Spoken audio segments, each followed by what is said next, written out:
like it happens sometimes. I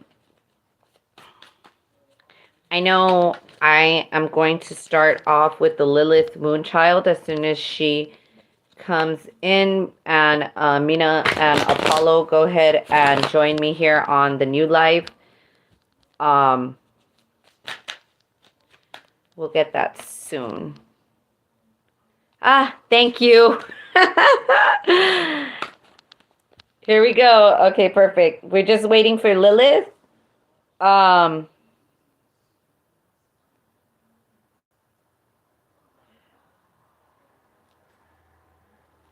Yeah.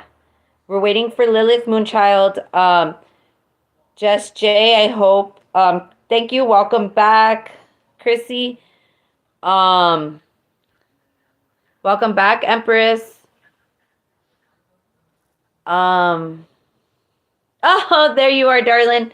Hey, isn't it so funny that the laptop would die as soon as I'm going to start your reading? Beautiful. My laptop died. I apologize, you guys, for the inconvenience. Jess, I'm so sorry. I know, right? No, it wasn't spirit. It was that negative energy. But boo, bye. Bye. They ain't gonna get in between us. Just Jay, I'm very sorry about that. Let me see. I hope that you got all the final messages. And we're gonna do the Mucha Tarot for you. Okay, let's do this. Yes, you're welcome. I apologize for the way that it ended. Alrighty. Thank you, everybody. That we're back and we're ready to rock and roll. Thank you. I love you. Yeah, you guys, I do that. I talk to my water. I have 2 different bottle waters open. I don't know why I did that. All right.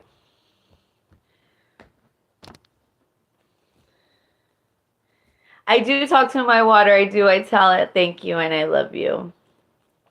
I'm a Pisces rising, guys. I can't help it. All right. Let's see. It's coming. Woo. Wow. So there's something in the past. Oh, you have a Page of Cups. Okay. So there might be a Pisces, Cancer, or Scorpio that's coming towards you. Definitely a surprise here, a surprise message. Oh, you're a Pisces rising too. Oh, I love it. I love me my water signs. I'm a Taurus, Virgo moon. Let's see. Ooh, okay, let's see. So there's definitely a surprise message. Oh, from somebody in the past, possibly an Aquarius, 7 of Swords here. Somebody, okay, so somebody who is very sneaky in the past is trying to come back for another round here. I don't know. It says here that their intentions are of gifts and loves and an apology. But with the 7 of Swords here attached to this Page of Cups, this person has ulterior motives. It could be somebody from work with the 3 of Pentacles under the deck.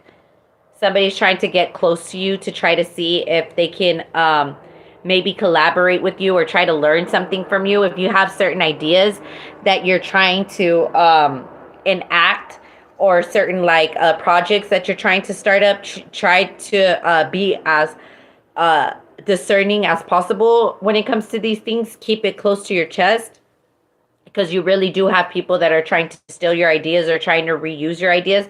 You guys, I'm sorry, but not to be vain or anything. I mean, I'm a Taurus sun, damn it. That Venus energy. I look fat on this video. I could see it. Whatever. Sorry.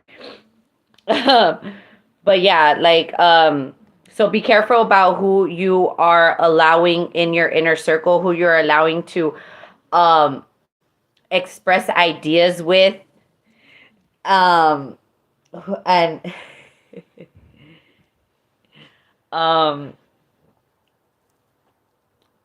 Thank you guys. Thank you. I appreciate it. But yeah, like there's definitely somebody who has already used your ideas or already used something, maybe not necessarily a talent of yours, but you're like, hey, you may have made a suggestion one day, like, hey, if we ran things like this and like that, wouldn't it be better? And they kind of like shrugged it off, and now they're like using it behind your back. Um, but just be careful. Just be careful with your boss figures and be careful with your coworkers. Um, if you're thinking about starting your own business, definitely start small. Word of mouth is not a bad thing, before you go all out. But yeah, you got to definitely be careful here. Tell me more about the Seven of Swords. Page of Swords. More Aquarius energy here. Seven of Cups in the bottom of the deck.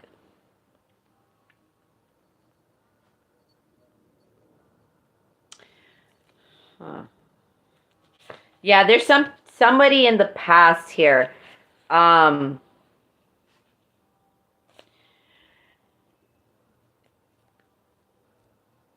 I have a question for you regarding your work. Has somebody been fired lately from your job?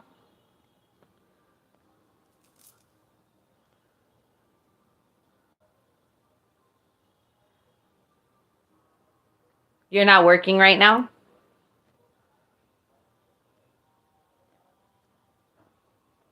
Okay, so then this could be something. Oh, you're on disability. Ah, okay. If you have any renewing of paperwork coming up, that could have been what that Three of Pentacles is. Okay, so if you have any renewing of paperwork coming up, as far as that disability goes, and you need help, like you're calling and you're like, hey, I need help with certain paperwork, or I need this, I need help, with this part of the application or whatever, and the person that you are trying to reach out to is not helping you and giving you the runaround, or is just, making things harder than it has to be with the Page of Swords and the Seven of Cups, you're being called to make sure that you get what is yours. So in other words, make sure you speak to a higher up, make sure that you speak like to a supervisor, make sure that if you do not get your stuff together, that you make sure that you seek the help, because there will be somebody, like possibly, like, that you have to deal with either over the phone or in person. I don't know how they handle disability where you're at. I know here in California it's a pain in the ass, but definitely try to have patience. Like, you're gonna have to seek your help anyway, like, not demand it so much as like, it's yours anyways. Just make sure that you get it done properly, because there will be somebody like that you run into that might be lazy, that doesn't want to do their job properly, or like somebody that's, in burnout syndrome, that's just really not trying to do their job properly, just period. So when it comes to that, just make sure that you are basically looking out for yourself first, because whoever it is that you run into, whether it's somebody, in your family who says that they're going to try and come help you, or it's somebody that you're working with.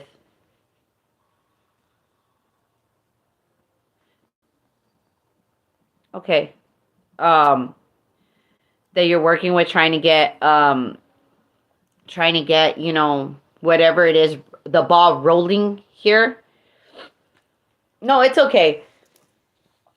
It's okay. It's not a big deal. The energy is the same. It's like either you're gonna run into this person while you're trying to do paperwork, like trying to renew something as far as your disability goes. Because with the Page of Swords, this is all about paperwork, and this is all about signing, and this is, things that have to do like over the internet. And then the Seven of Cups is about confusion and clearing confusion. With the Five of Cups here, like, there's definitely some kind of rejection coming. If you do volunteer work, there could be somebody where you volunteer that might be getting let go with the Five of Cups and the Queen of Cups here. There may be some type of work that is coming towards you here with the Knight of Cups. Maybe something that, you know, that you've been waiting patiently for with the Two of Wands, or it could be possibly even be a relationship with the King of Cups here. Because you have the King and the Queen of Cups that are both out here, almost like somebody who is in a vibrational alignment with you that wants to offer you something. Don't know if you know this person quite yet. But there's this cycle here that needs to close. So whether it has to do with paperwork with the Page of Swords here, or it has to do with someone at your job, there's definitely this sneaky behavior that needs to be illuminated. So my guess, you know, my most educated guess here based on these cards is November 4th is the lunar eclipse in Taurus. The lunar eclipse in Taurus, full moon energy.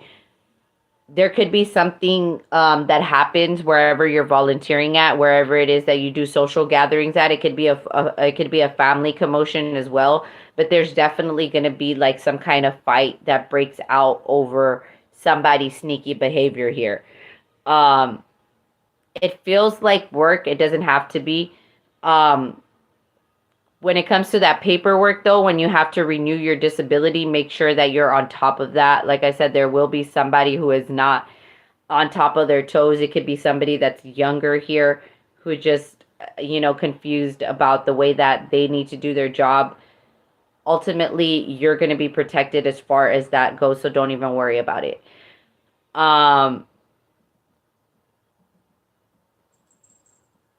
Right, if full moon energy wasn't enough, we have the lunar eclipse in it as well, going over the North Node.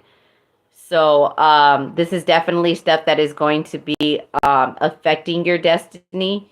So you want to make sure that, or at least your near future for the next 6 months. So definitely keep that in mind as you're moving forward towards the end of the year. Yeah, being in eclipse season is a pain in the ass. Like we just had the solar eclipse over the South Node here. So there could, if you feel any setback from that, with the Five of Cups here, some kind of rejection of a friend, a sister, or a mother here with the Queen of Cups here, don't worry. Like that's definitely not something that you that is going to linger into you know, the end of the year. This is something that was just caused by all of that energy setback.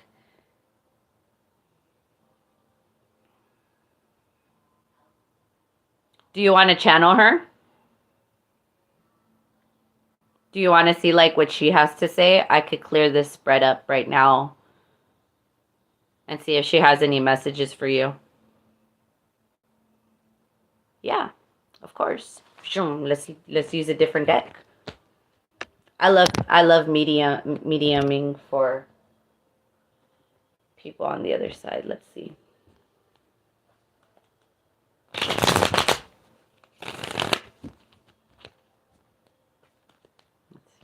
Oh, you have the Sun card here. All right, cool. Let's see. Queen of Pentacles. She's here already. Yeah, Death card. She's here. That was fast. Family gathering for her memory tomorrow. That's why she's already here. Tapped into your energy. Makes sense. Four of Swords. She's still healing. If you're wondering if she's resting in peace, she is. Just understand that a part of her, she isn't gone.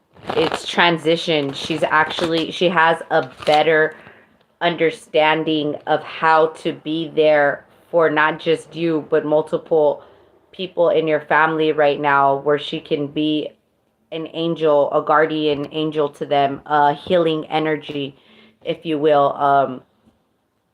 Let's see.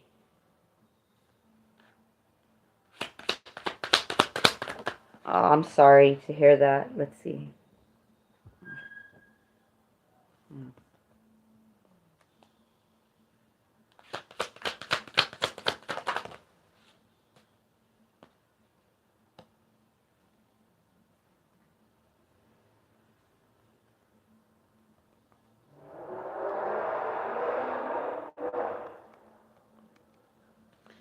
I have a question. Was she married when she passed away?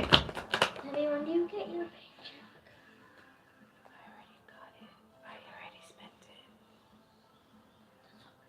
You spent all of it already? The last of it. I got your pizza. God dang it. Okay. I thought you got 50 every day. We'll talk about it later, please, because I'm on live. I wanted 50. I know. Okay. So, there's a couple of things here that need to be balanced out.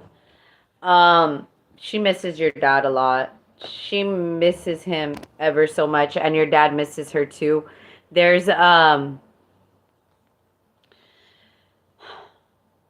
this energy of her being stuck in this not in limbo, not in limbo necessarily, but somebody maybe your dad, it doesn't necessarily, maybe it's you. I'm not 100% sure, but somebody definitely is losing sleep over not being with her, you know? And this is a very it could be your dad. It's like there could be some secret depression brewing in him. So I think if I'm reading these cards correctly, this is what she wants to say. She wants you to have an open conversation with your father because there needs to be a change in perspective. He's holding her in a way where she cannot transition completely. Not that she's stuck, like I said, but if he, it's like there needs to be a vibrational shift. He needs to understand that she's not gone. She's actually more accessible than ever. And I think that there's nobody else more equipped to have that conversation with him than you. You need to bring this closure to him. You need to help him get sleep over it, because right now there's a lot of heavy unbalanced energy because he feels alone, doesn't feel completed, and she can't feel complete in her transition seeing him slowly deteriorating secretly at that, because there's no conversation of this is something that he's suffering silently. um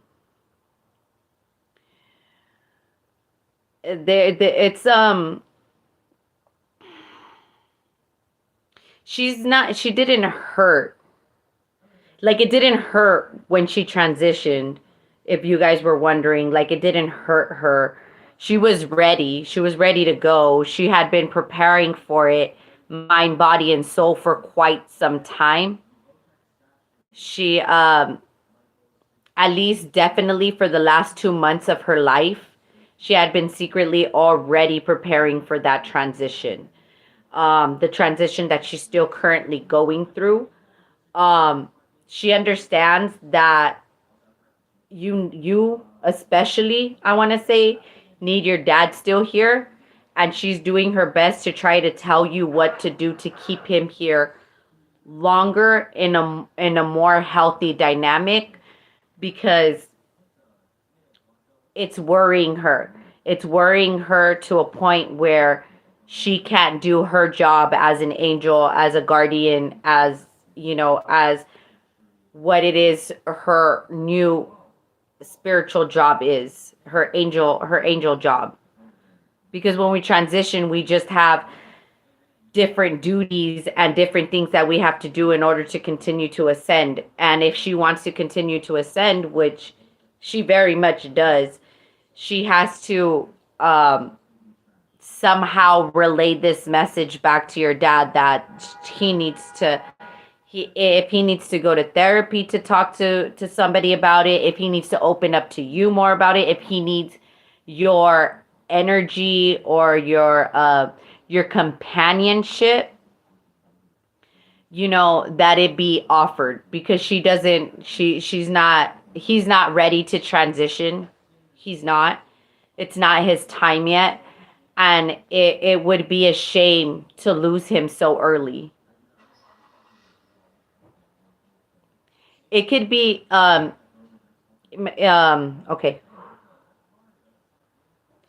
In my personal opinion, maybe it doesn't even need to be grief counseling, because sometimes you know going into those environments, you invite those same energies.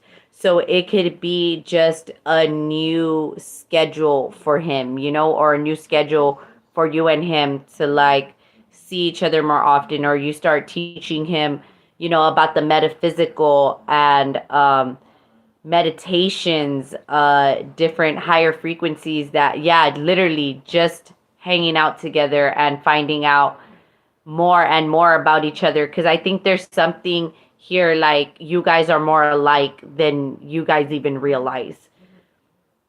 And she can definitely see that on a much higher vibrational level. You're a brand new person to him. You're not the little girl that he remembers. And she's basically saying daddy could be a friend. Daddy can be your friend too. That's what she's saying. She's saying be daddy's best friend. I'm sorry, I'm like hot. Like I said, when I start channeling, I start sweating, and it's like it comes out of nowhere. But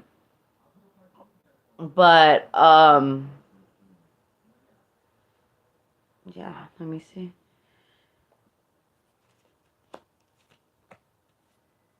Yeah, definitely. It's really just time with the seven of Pentacles. Just invest your time and your energy in what potentially could be something life changing, something life saving. All right, let's get an Isis oracle for you, and then who is next, guys?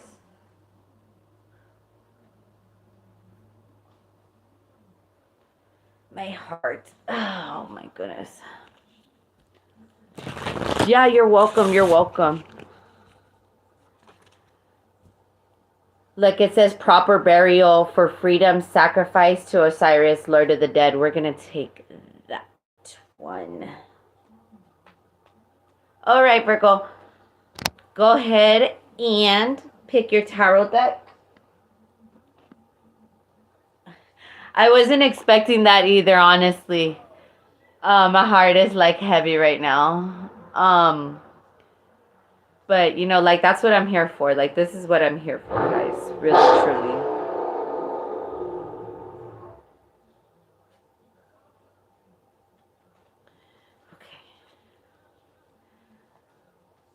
Okay. You can check the description box below. I have the Mystic Magna Tarot, the Dark Fairytale Tarot, or the Mucha Tarot.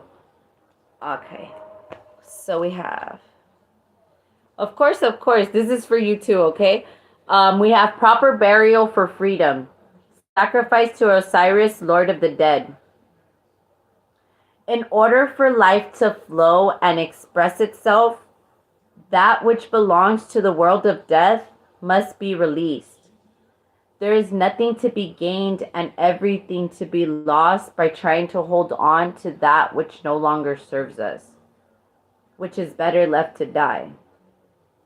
Though it takes great spiritual courage and trust to allow this to happen, Osiris, Lord of the Dead, guides you now to release that which no longer needs to be a part of your life so that you may be free. You need to see something through and let it go so that you are free from it.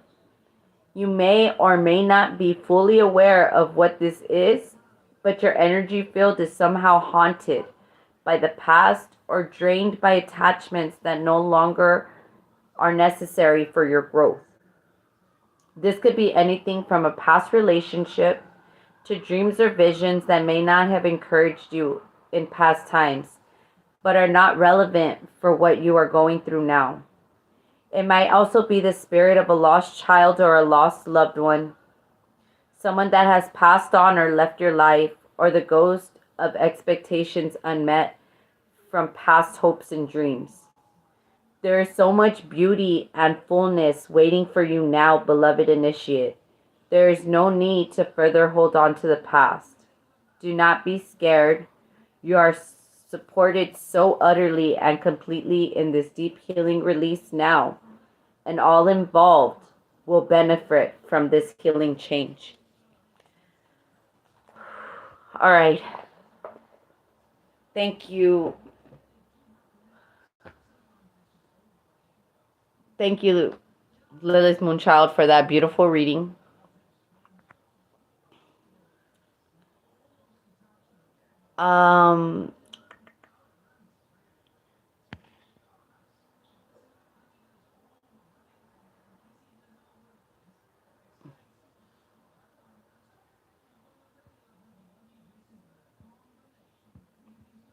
It's okay. It's okay, Apollo.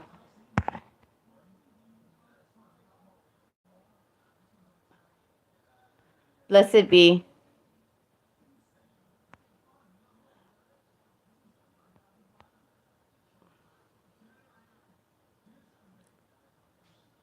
Okay.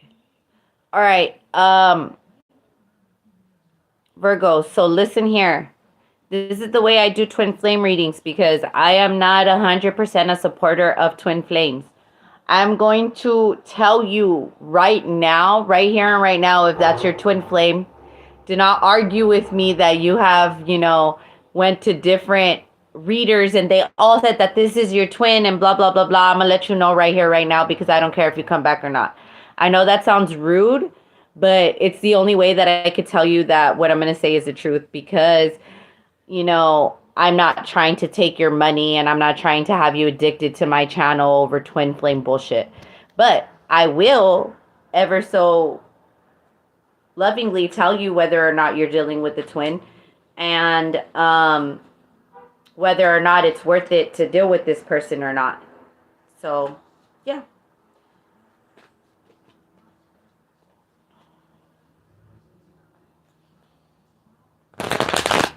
Alrighty then.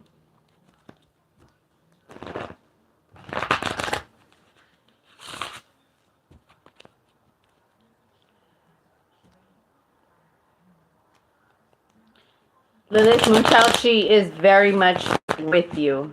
It's not just going to be a rebirth in your situation. It's a rebirth in your father's situation as well. And I really do believe that you two are going to grow and be even happier as a family unit than you could have ever imagined. And that is really going to be a true rebirth in your situation. Alrighty, let's see.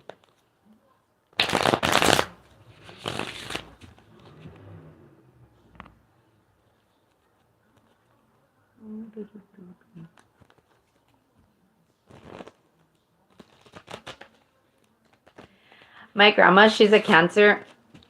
She's the one who gave me my gift. I talk to her all the time.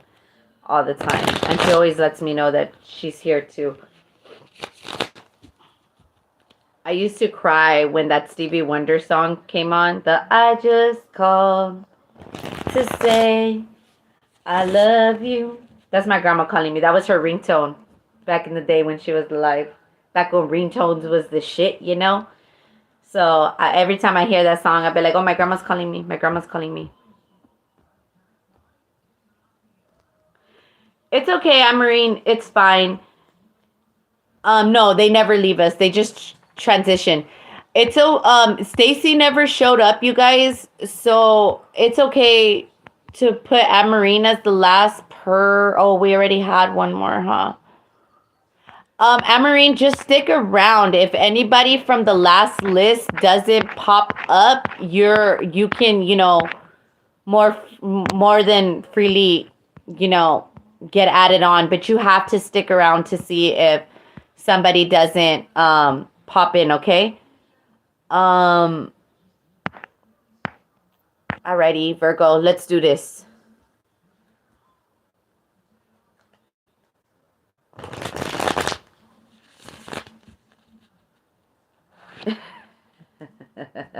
Okay, Apollo, do your thing. Oh, my butt hurts. Okay, let's do this. I have all my cats right here all up in my stream. Like, not with me, but they're all, like, scattered all over my bed.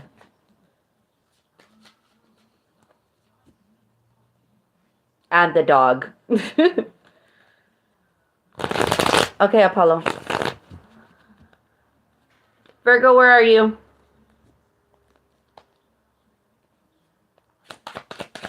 All right. Yeah, the High Priestess in the reverse. The Wheel of Fortune. Could be dealing with a Pisces, Cancer. There you are. Okay. So you could be dealing with a Pisces, Cancer, or Leo. Let's see. The Knight of Cups. And okay.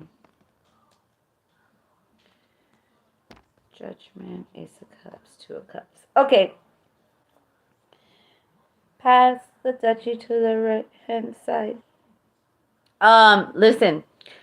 With the High Priestess and the Wheel of Fortune here, I think that somebody has definitely been ignoring their intuition. This could be you, or this could be the person that you're directly dealing with. There's definitely a contract rewrite here.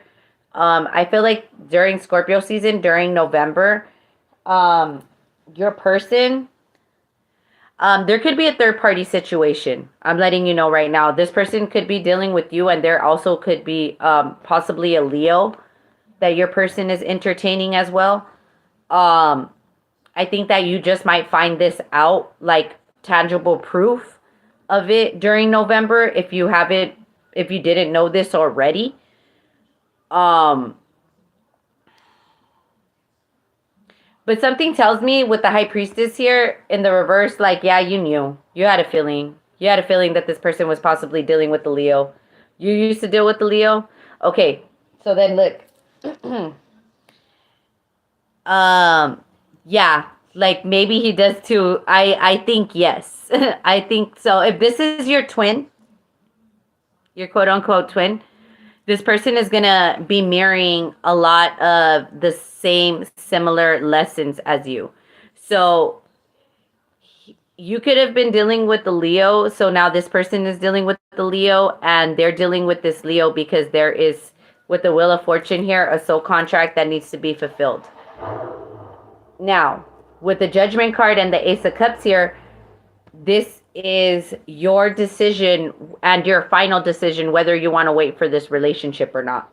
Now, if you do wait for this relationship, yeah, it does have the potential to be a good, this person has the potential to be a good soulmate for you and wish fulfillment.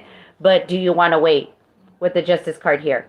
Because quite frankly, with all these major arcanas and the Cancerian energy here, the Chariot, you actually, if you just let this go, you actually have fast movement forward to something that is beneficial with the Ace of Wands here, something that's karmically beneficial. Look at all these major arcanas. Look, you got all the, oh no, not all the aces, but you got the Ace of Wands, the Ace of Wands, the Ace of Swords, and the Ace of Cups, bro. You got 3 aces if you would just let this person go. So yeah, this could be your twin. All right. Yeah, potentially this could be your twin flame. But your twin flame is in the middle of a very harsh lesson with the Leo that they just started. And with the Ace of Cups here, this is telling me that it could be over a year before you reunite with this person. No, girl. November, yes, but November next year, not November this year. No. This person just started this karmic cycle with this Leo here. That's why the truth, like, this is what it is with the Ace of Wands, the Justice card, the Chariot card, and the Ace of Wands. Like, you have potential to meet a brand new soulmate, hit it off very quickly, and manifest something very beautiful. Because, like, yeah, there's divine timing happening here. Because there's manifestation of something. Look, damn, dude, look. 1, 2, 3, 4, 5, 6, 7, 8, 9. 9 of the 21 major arcanas in your reading, dude. Because, yeah, okay, like I said, I'm not an asshole. I'm gonna speak the truth when I'm gonna speak the truth. Yeah, this could potentially be a twin flame, you know? Told you I don't really like doing these, but this is what it is.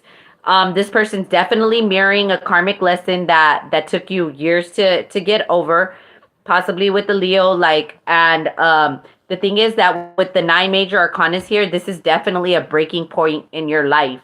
Do you want to wait and play with this fucking twin flame journey? Or do you really want a true love relationship? Because you have the potential and you are healed enough to start something brand new with somebody else, with literally anybody in the zodiac sign at this point, like any zodiac sign that you want.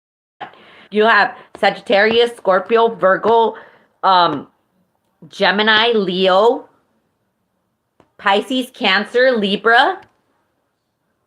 I think it's worth it to pick somebody else. I mean, if you think it's worth, just because it's like, here's the thing, and I'm gonna be completely honest with you. Potentially, you want to wait a year for this to come together, right? Next November, because this is your twin, right? You do realize that once you guys get back together, that you still have a lot of lessons and there is potential of separation again, right?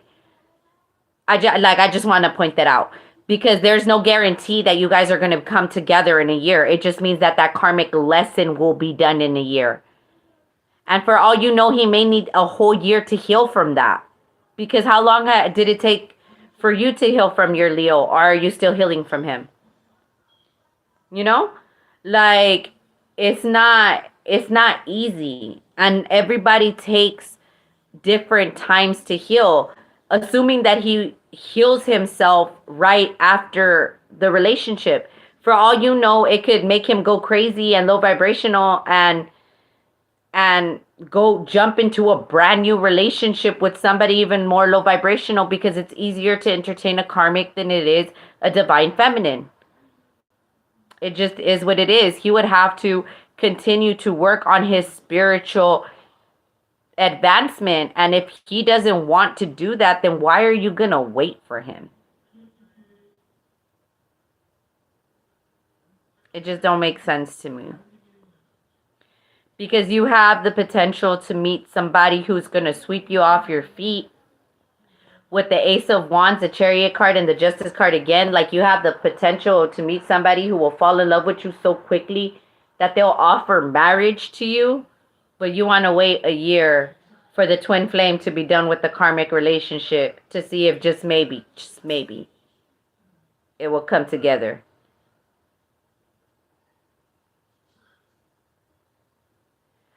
I'm just saying, like, it's okay. Look, I'm not trying to shit on you, you know, like, I'm just trying to open your eyes to what you potentially are about to put yourself through. Okay, like, I'm not, like, I'm not trying to be mean to you. I'm not trying to put you on the spot. I'm just letting you know that you are in a very crucial part of your spiritual journey.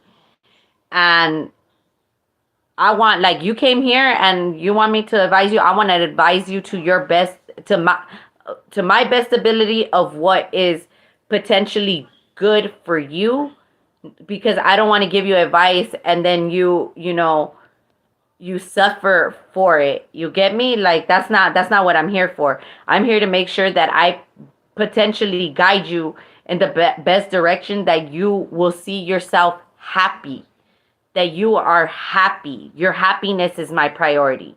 Not the twin flames, not the, third party, not this Leo, not the ex Leo, like you are my priority. And I believe that you have the potential to manifest wish fulfillment literally in a whole brand new soulmate. If this is your twin flame, you're going to meet him in another lifetime. Y'all going to come back and you're going to recognize each other instantly, and then the cycle starts all over again.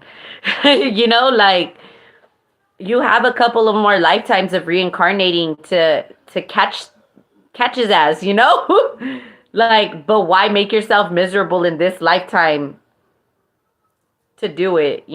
That's just my opinion.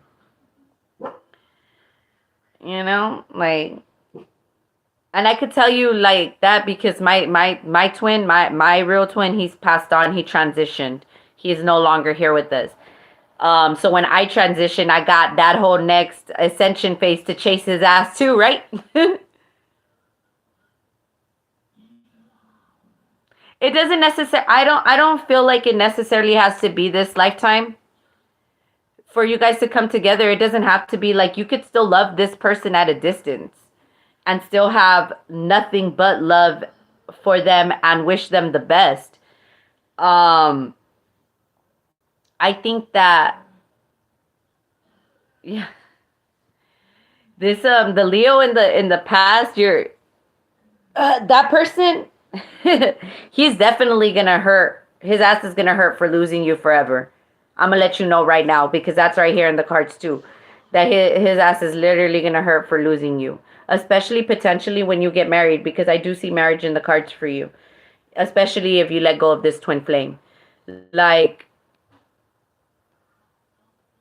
I understand the connection with your twin flame. Like, there's a lot of love there. There's a lot of admiration. There's a lot of, like, I wish that I could do what this person was doing. But the thing is that what you need to remember is that the things that you admire in each other are actually traits that you guys carry within each other.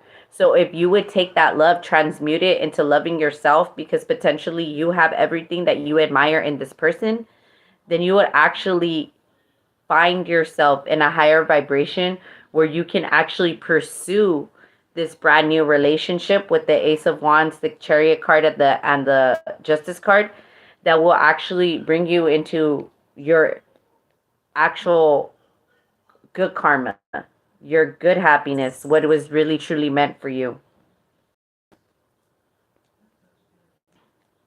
But yeah, like, I'm not gonna lie to you, this person does truly love you, but they're stuck in a cycle right now that's not gonna end anytime soon.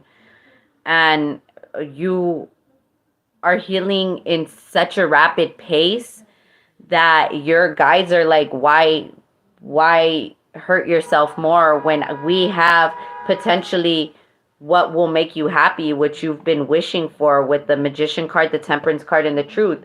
Like, your angels hear what you pray for in the middle of the night, your guides hear, the universe hears exactly what you want, and they're right here, like, whenever you're ready.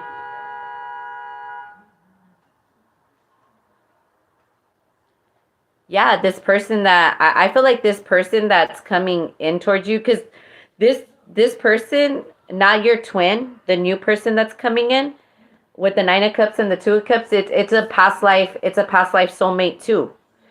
With the Two of Cups and the Wheel of Fortune here, this is you've met this person in several lifetimes too, and you guys have been happily married in several lifetimes. That's why it's like the universe is like, bro, I got this person for you. I got this person for you. Like, I got this person for you right here, but you're not ready. You want this person, So when you're ready, you let me know, because I got this person right here. When you're ready. Like, that's what the universe is telling me. Like, they're telling me you're a master magician. You're definitely healing yourself. You're definitely potentially in your truth. I feel like your crown chakra is on 100 right now. And you know that you want a relationship. Yeah, you want this person, but ultimately you want love. And your guides are like, I want to give you love. But you're kind of fighting it. So it's gonna take time, obviously, to let go of the twin.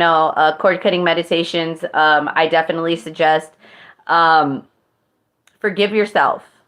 Forgive yourself because it's not your fault. Like we're not born knowing that we're a twin and shit. We are kind of, but like for the most part, like twin flames has been used as a very toxic type of energy, and some of the best things that you learn during your spiritual journey is that when you let go of this twin flame idea, you actually get to love yourself at a very high vibrational level that allows you to bring in this new energy, this truth with the Ace of Swords.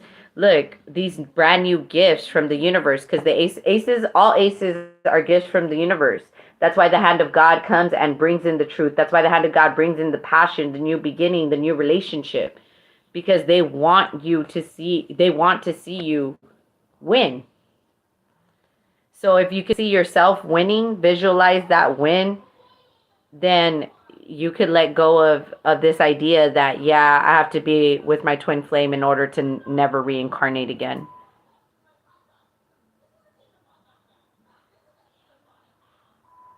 Oh, okay. Here, let me tell you something. Um, the man that I dealt with after my twin passed away, and after I got triggered into my twin flame journey by a narcissist who is who's one of my karmic twins, um, potentially could be my new twin flame, because like I said, my twin transitioned. Um, I refuse to give him that title. I refuse. And I'll tell you why. Because he does this to me too. He talks to me through the music, and his energy as every time I'm falling asleep and every time I'm about to wake up, like at those wee hours in the morning, because he wakes up about 6:30 to get ready for work, and I know he's thinking about me constantly. And yes, those channeling of the music and the channeling of the messages, I'm going to tell you the way I told him telepathically the other day. This is great that you're telling me that you want me and that you love me and this and that. That's great. That's great.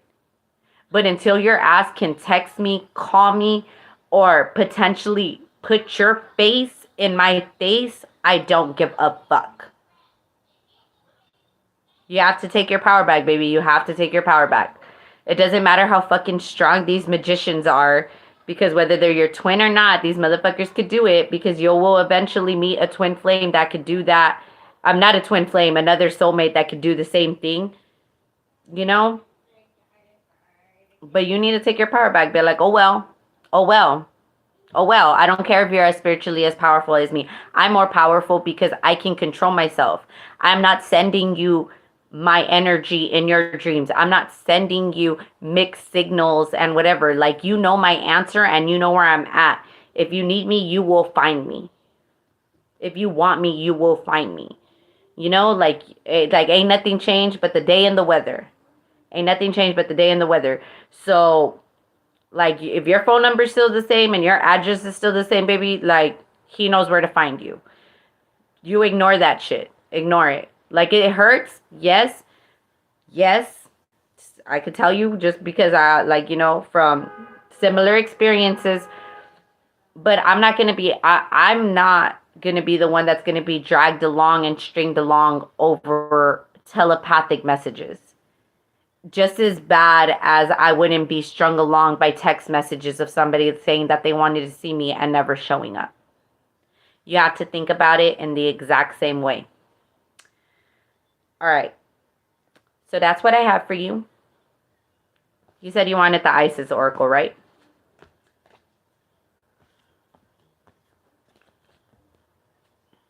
There will be other soulmates that are just as powerful. There will be, yes, Chrissy, I believe you still are. Yeah, there will, Kali? Okay. Yeah, there will be other soulmates that are just as powerful that will, you know, they're probably karmics. I'm not gonna lie to you, but there will be more high vibrational soulmates that will take you on the same little goose chase, but they'll be more you'll be able to see more. Like when they're more of a high vibrational soulmate, you'll be able to see through their eyes. Like, trust me. Trust me. You will feel certain things that you could just tell that they're doing at that moment, thinking of you.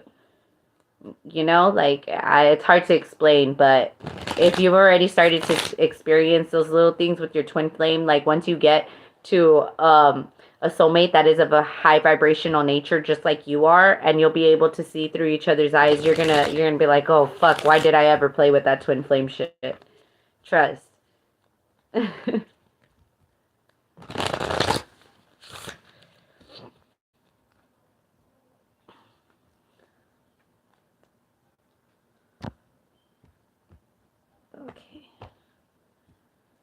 Final messages here.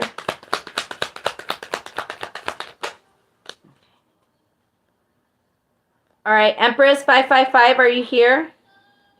Thank you. I appreciate you. All right. You have tune in to the spiritual power within you. It is beyond what society understands and can offer you. It will nourish, protect, inspire, and guide you through any troubles. If your path is diverging from original plans or is out of sync with those around you, trust in what's happening and know that you are within Kali's care. And then you have under the deck, you can trust that what is happening now will give way to new expression when the time is right. The right time will be the best time. When your readiness matches the requirements for success. Isn't that crazy? When your readiness matches the requirements for success. What did I tell you? So the universe is ready when you are. It's like when you're ready, let me know that you're ready. It says attend to your work with determination and hope in your heart. Trust that the divine is taking care of everything else and your progress is spiritually protected. All right. That's what I got for you. And all right, Empress 555, Dark Fairy Tale Tarot, thoughts and intentions. All right. You're welcome, Virgo. You're welcome. I love me some Virgo, by the way. Come back soon. Hi, baby kitty. My pretty girl. Have a good night. Alright, got the Dark Fairy Tarot here for Empress 555. Look at all my kitties. Look at baby kitty, mama. Come here. Come love me. Come sit on my lap. No? Okay. That's my queen bee right there. Baby kitty. She's the original baby of the baby cats, and now she's a mommy.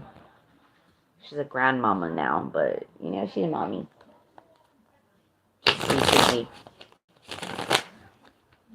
gave me Scorpio, Moon, Scorpio, Sun, Libra, Moon babies. All right. Let's see. All right. What messages we have for Empress 555 about her crush? Ooh, okay. Oh, shit. All right, so you have the Ace of Swords in the reverse. Somebody's hiding something from you. Ooh, Tower moment. Yeah. Somebody's being very untruthful to you. This could be you or this could be the person that you're directly dealing with.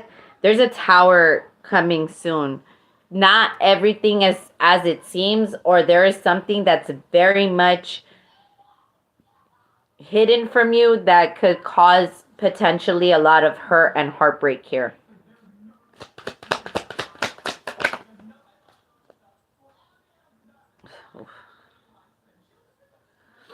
Okay. Do you feel like potentially they could be in a third party, or you wouldn't know.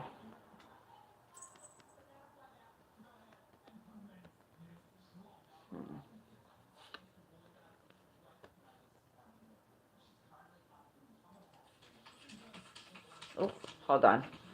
Let me open the door for my cat. She wants out. You like him, but you don't know there's a third party. There might be, honestly.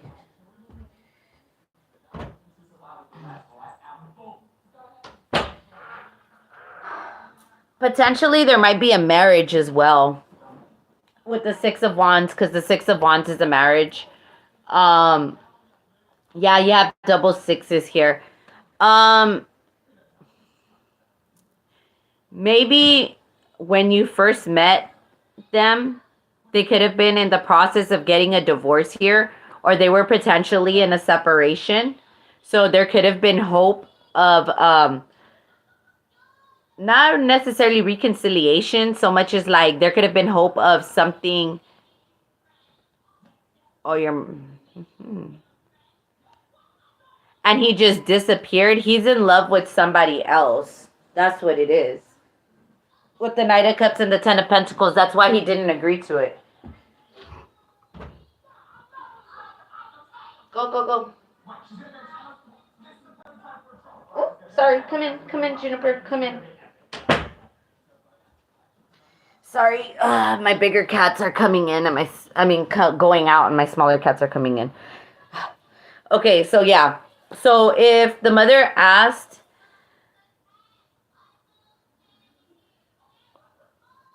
yeah, because there's nothing to talk about.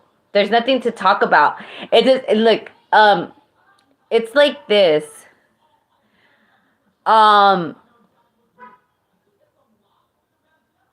It's not that he doesn't like you, he just doesn't know you. And I don't really think that he's interested in getting to know you. Like, he wants to, like, potentially he wants to make his mother happy or honor her wishes, which, essentially would be to marry you, right?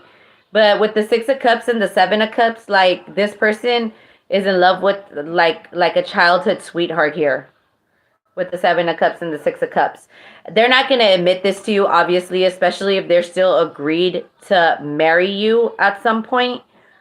But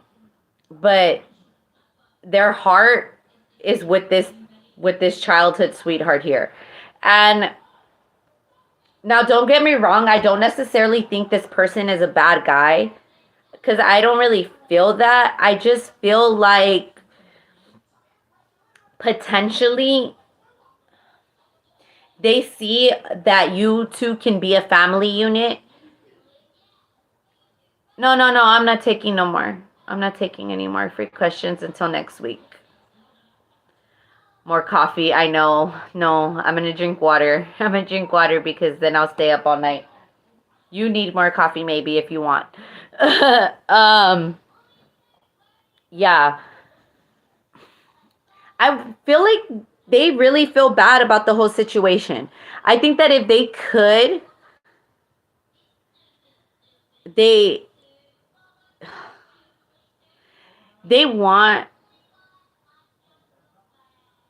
to enter in between. Yeah, like, I don't think that this person wants, like, he doesn't, how do I want to say this? He's very confused, very much confused, because his thing is that potentially, yeah, he could see a future with you. He can. And he could see, potentially even see children, a home with the Ten of Pentacles and the Six of Cups together. He can see that with you. The problem is, like I said, his heart is still there with this third party, with the Queen of Swords here. I feel like the news. I want to show you a magic trick. I can't right now. No. Oh my god, that is so cool. Okay, and you could save it. It's not going anywhere. Unless the cat falls. Well, I hope it doesn't. With the Six of Wands and the Tower card here, I feel like the news of this marriage really made this third party or this potential love partner go a little cuckoo with the Queen of Swords here, and that could be why this person potentially ghosted you. Now, what I think here is that the reason why his mother asked for you two to marry is because potentially she sees the good in you as well. Which, if you're, in my opinion, what I'm seeing here is that his mother does not support the relationship with this childhood sweetheart.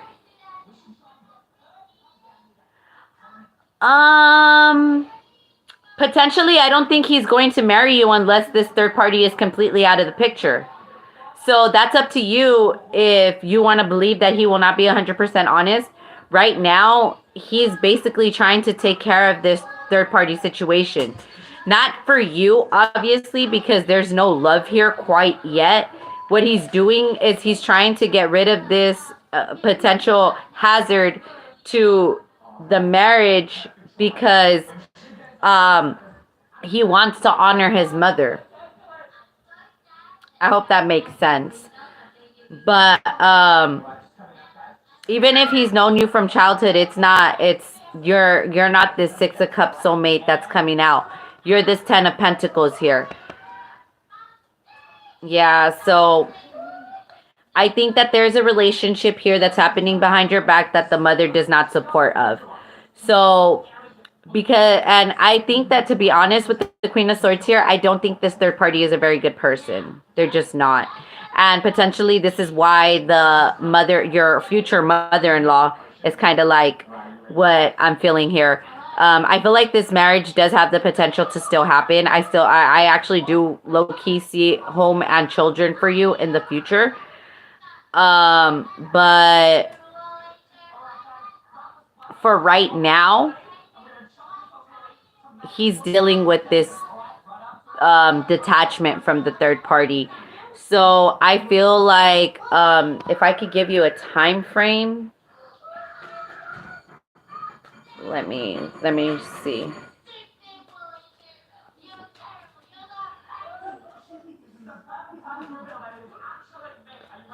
It's gonna take a long time for this person to fall in love with you, though, honestly.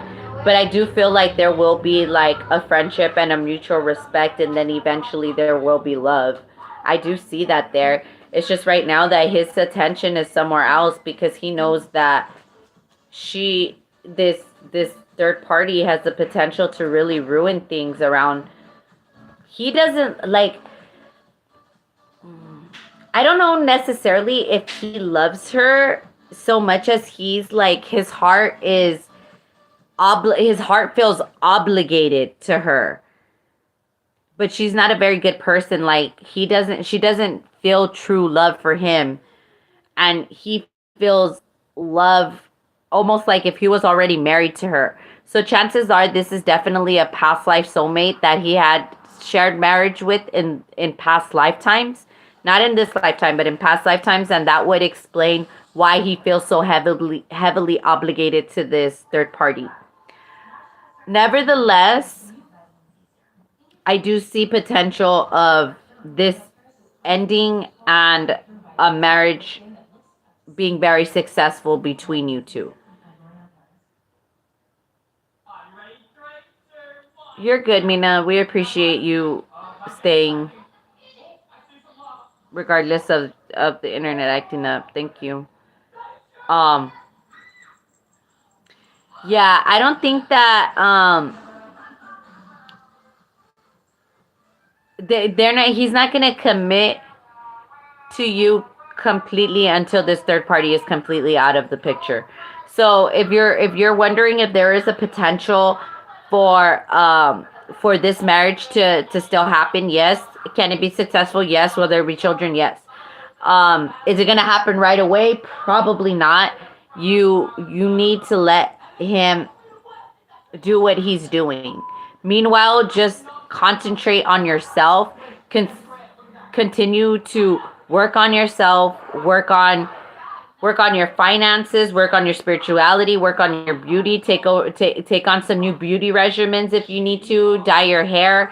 Do something to kind of change up your look to give yourself a little confidence boost, and then continue to be on that high flying disc from there. Give it about potentially 6 months, and there will most likely be like a full committed engagement here. Yeah. Which goddess oracle would you like, Empress?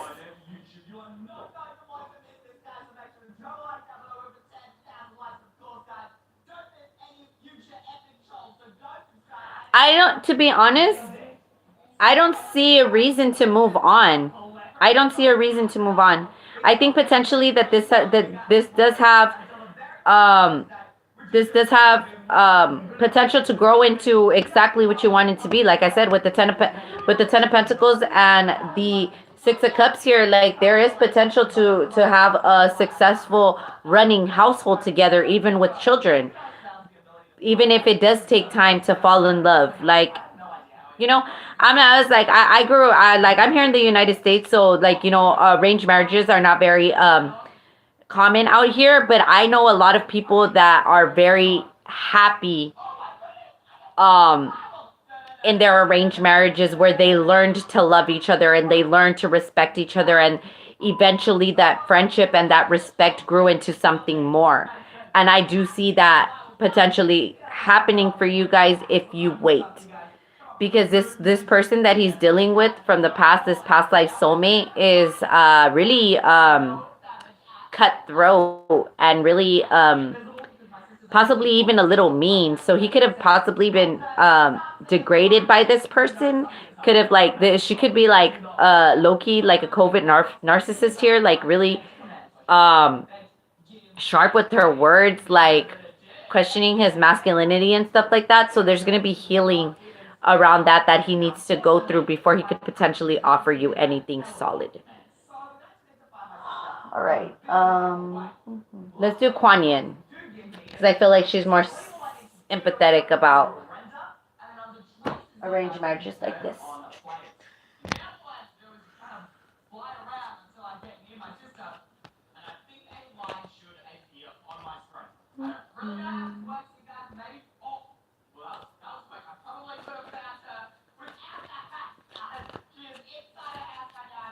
Like we have the gates of heaven again as we open the deck.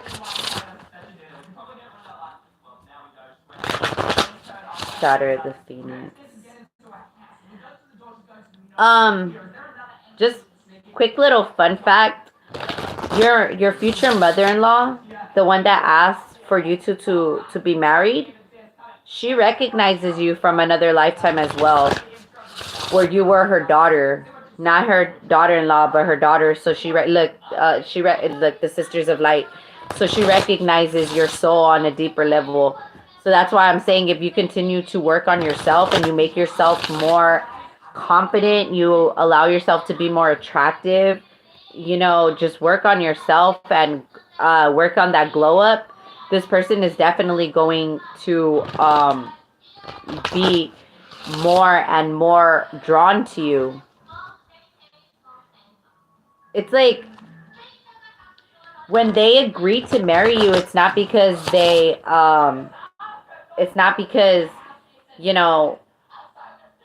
didn't think about the long term, of what that might be with you. He had to have at least fantasized what a relationship was going to be like with you before he said yes, So that being said, just allow him to do what he needs to do, and then eventually at the right time, things will come together the way it's supposed to.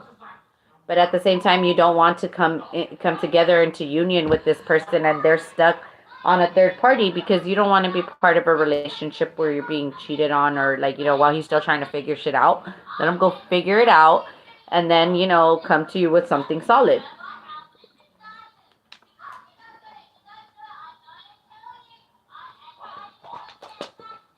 Okay. All right.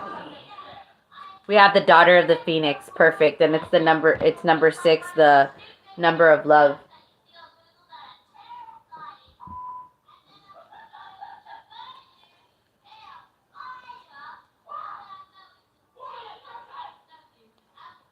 Okay.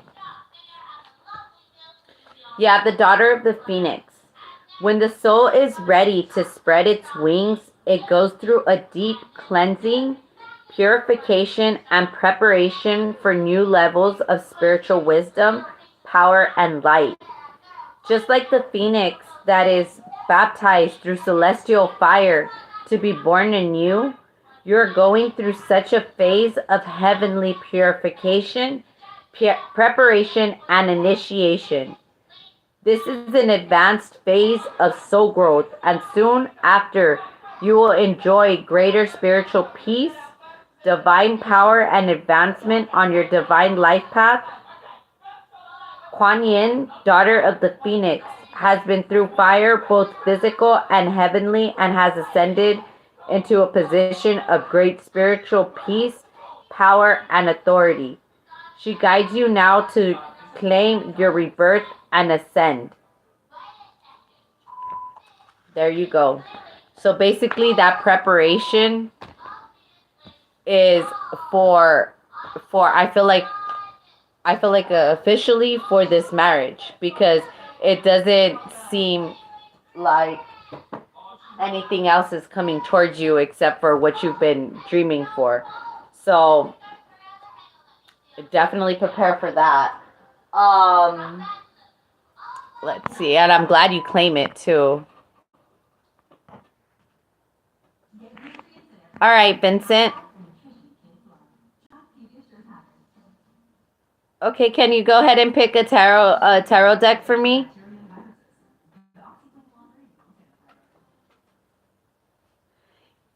Yes, definitely. Definitely continue to prepare for that. Your stability is going to make you way more attractive, especially in the long run.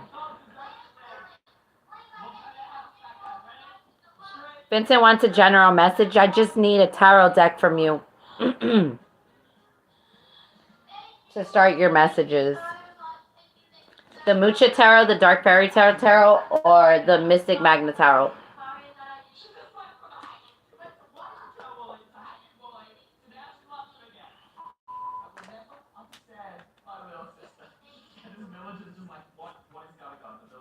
Mm-hmm.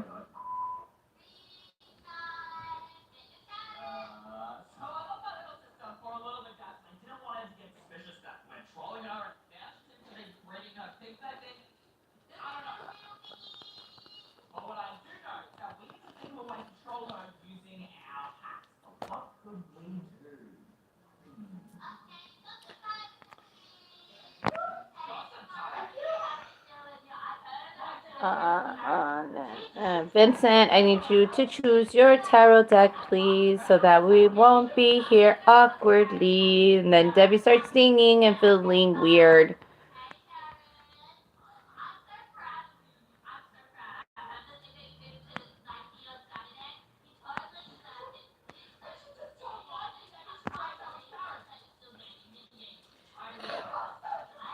You guys make sure to like, share, comment, and subscribe. And don't forget that I'm still hosting the 50 subscriber giveaway. If you guys want a free Sacral Chakra Oracle deck, you could go ahead and check out the directions in the live chat on how to participate in that. Don't forget that I'm doing free question Fridays until the end of the year, probably up until January. So make sure that you guys get in on these TGIF free question Fridays while we still have them. And if you are healing from narcissistic abuse or from abusive relationships, situations of all kind, go ahead and tune in to Instagram on my Stop Trying to Make It Make Sense segment. Friend, where are you?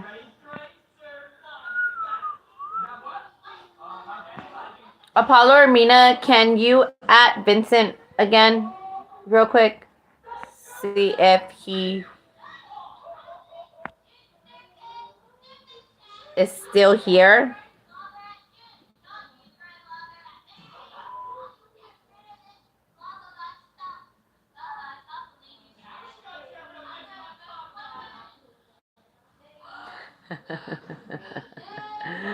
That's so funny.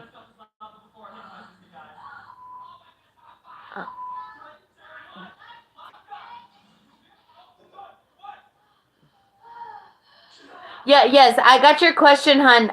I want to know what tarot deck would you like to use, or do you want me to choose one for you? That's all I need to know. I got your question.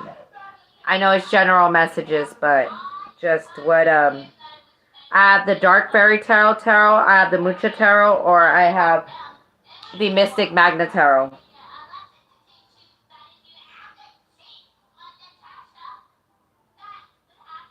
Okay.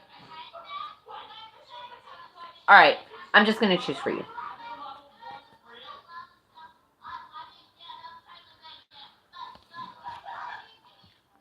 Okay. All right. You're so silly, kitty. Stop. All right. So daily messages then for Vincent. What do we need to know today? Yeah, the King of Wands. Okay, there's something that you've been meaning to take action on. Possibly a Leo, Sag, or an Aries. It could be a boss figure that you're trying to create some type of action towards, or trying to take action towards. It could be somebody that you're trying to take action towards, or someone's trying to take action towards you, but I feel like this is more your energy. All right, we have the Four of Cups here. There could have been a missed opportunity in the past, possibly with the water sign of Pisces, Cancer, or Scorpio. Somebody could have tried to present some type of love offer to you in the past and it was rejected, or vice versa. This could have been you. If this was you and you were rejected in the recent past, there's kind of two messages that I'm kind of feeling from this. This person is definitely thinking about you and they're kind of like going back and wondering, why the fuck did I reject that offer? And then there's this other energy of there could be somebody coming towards you that you actually don't see. Like you don't see them coming. It could possibly be somebody new, because with this Four of Cups in particular, you see how the Ace of Cups is like hanging over her head. There is possibility of a new relationship coming towards you, especially in the near future, within the next 4 weeks.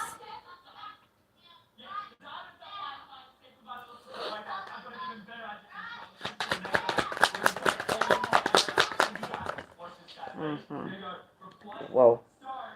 Did you guys see the way that fell out? Let's see.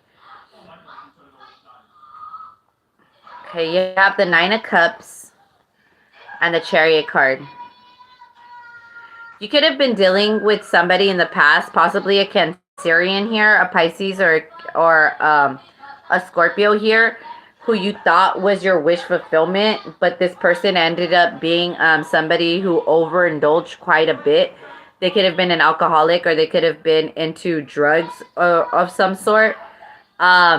You're still very much disappointed with dealing with this person. Basically, your guides want you to know that there is sunshine after the rain.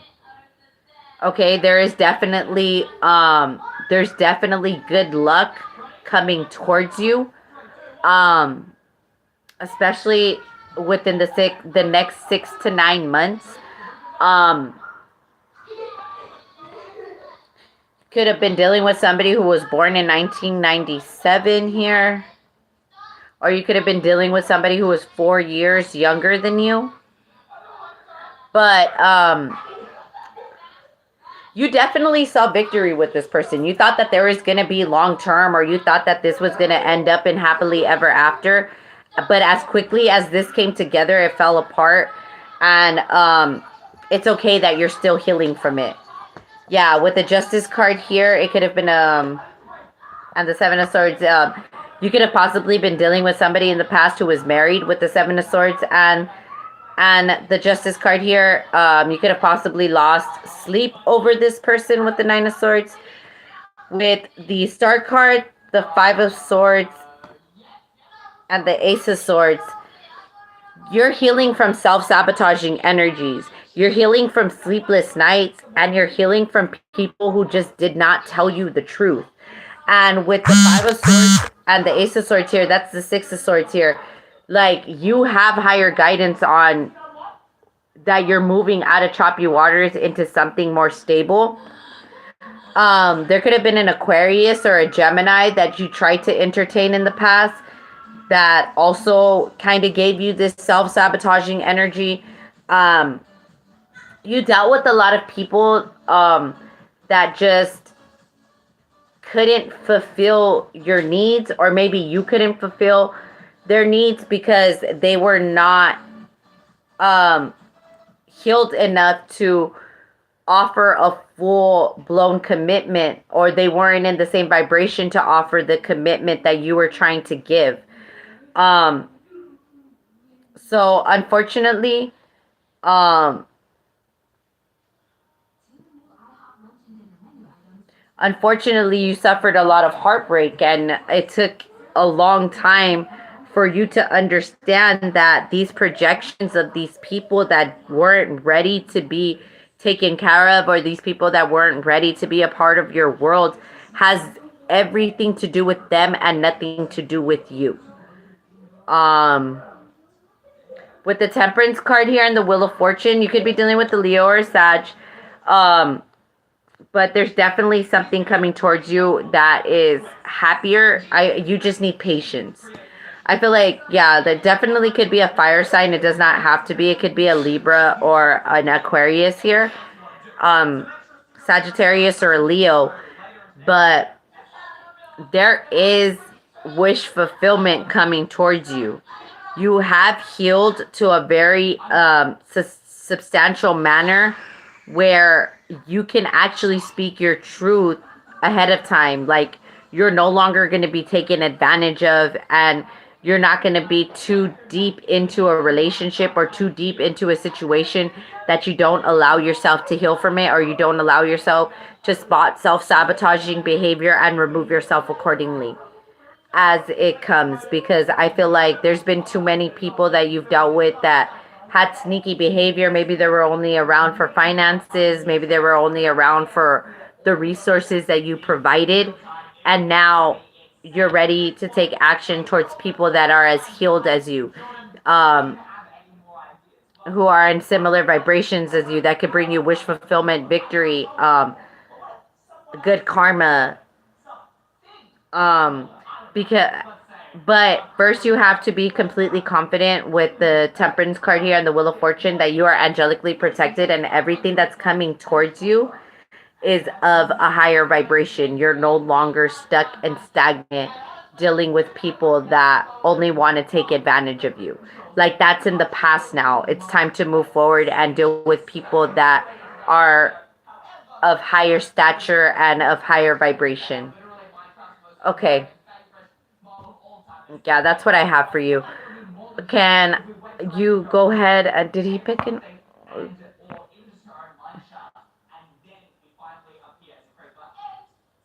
Vincent, can you go ahead and pick your your oracle cards, Isis, Kalima, or Quan Yin, please? And then we can move on to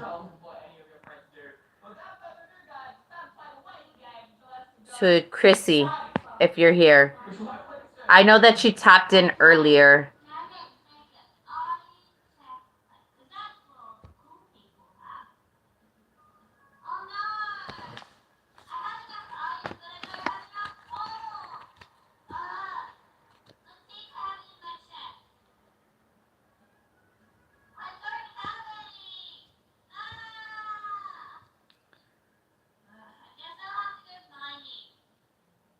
Okay, Chrissy, can you pick your tarot deck and then post your question? Vincent, are you here so that you can pick your oracle deck, your goddess oracle to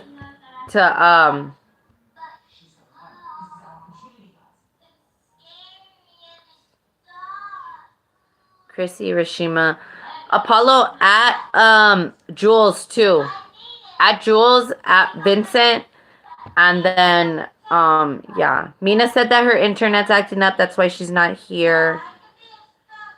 Yeah. You guys, when you guys come and join us, please read the description box below so that you can see how we're tapping in and how the live chat is working here. Okay, perfect. Thank you, Jules.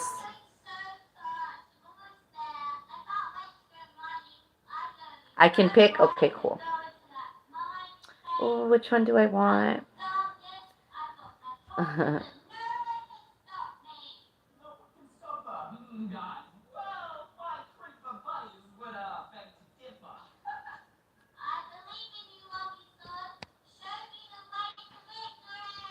You know what? I'm just gonna I'm gonna choose for him, guys. If he comes back, just tell him to rewind his message.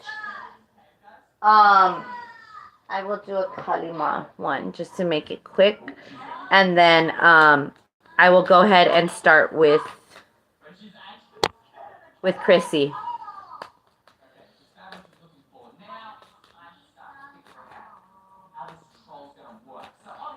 For sure I will.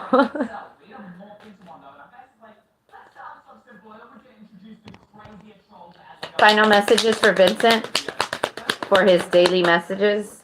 Perfect. Thank you.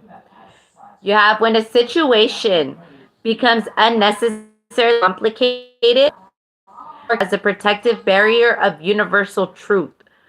Ultimately, her revelations shall lead you beyond that which is deceptive or not right for you. This you are promised. She protects you from that which is unworthy of your heart and seeks to constrain your spirit. Okay, perfect. Now, yes, Jennifer. How can I help you, darling? What's coming towards Chrissy in love? We're gonna use the Mystic Magna Tarot.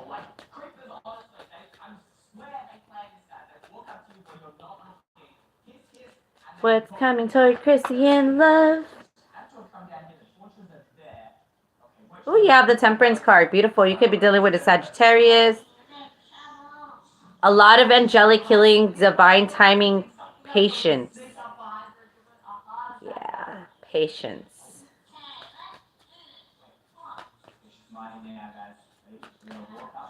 Mm-hmm.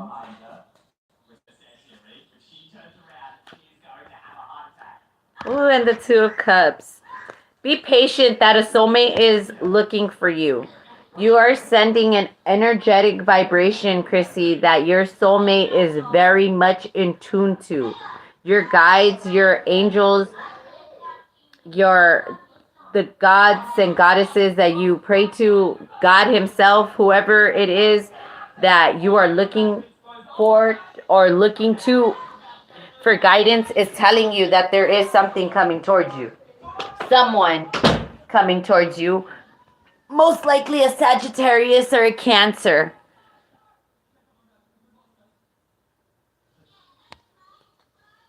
You saw how those cards just fell out for her too, right? The Temperance and the Two of Cups, and she's asking what's coming towards her in love. Isn't that so crazy? All right.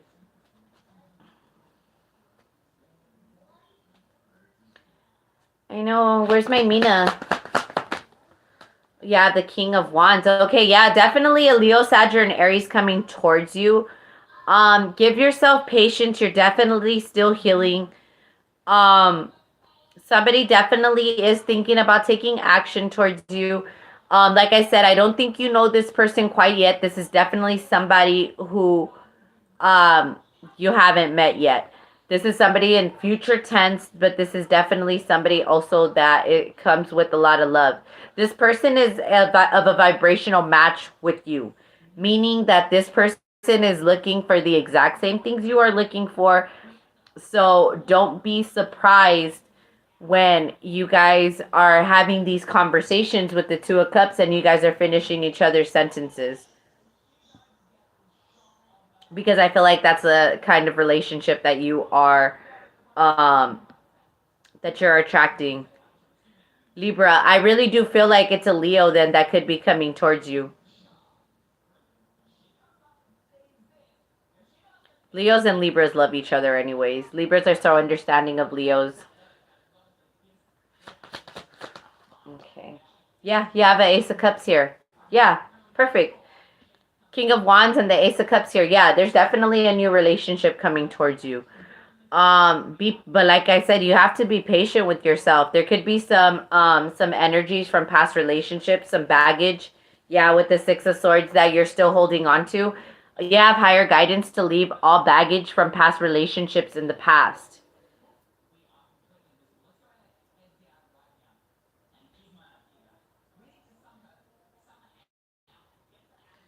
Um,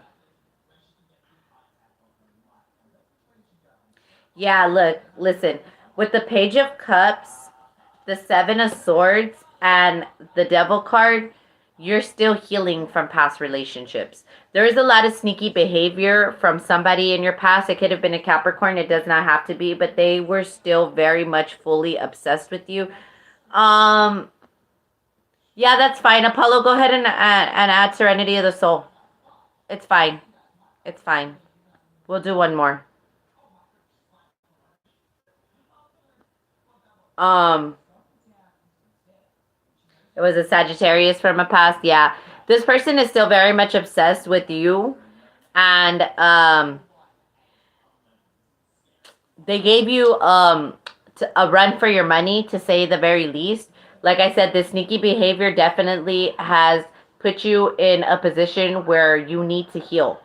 So have patience for yourself. Like I said, with the Temperance card and the Six of Swords, you're definitely being led and guided towards smoother waters, away from choppy waters, away from people who are emotionally unavailable, and away from people who don't see your worth. Um, Including but not limited to the Sagittarius from the past. Now, with the Two of Cups and the Page of Cups here, this is definitely a surprise for you. You don't see it coming. It could be a water sign, a Pisces, Cancer, or Scorpio. But this is definitely a past life soulmate. Somebody who's ready to have an equal exchange of energy here. This person is not coming in with deception here with the King of Wands and the Seven of Swords. This, I'm hearing they're nothing like your exes. It's high dollar sign vibes. You could be dealing with a Pisces. Nothing like your exes. Nothing like your exes. This person is very much with the Ace of Cups and the Devil card, very much sexually attracted to you. This person is kind of praying for the type of person that you are. So it's like the same way that you're praying for all the characteristics or all of the everything that you want your person to be.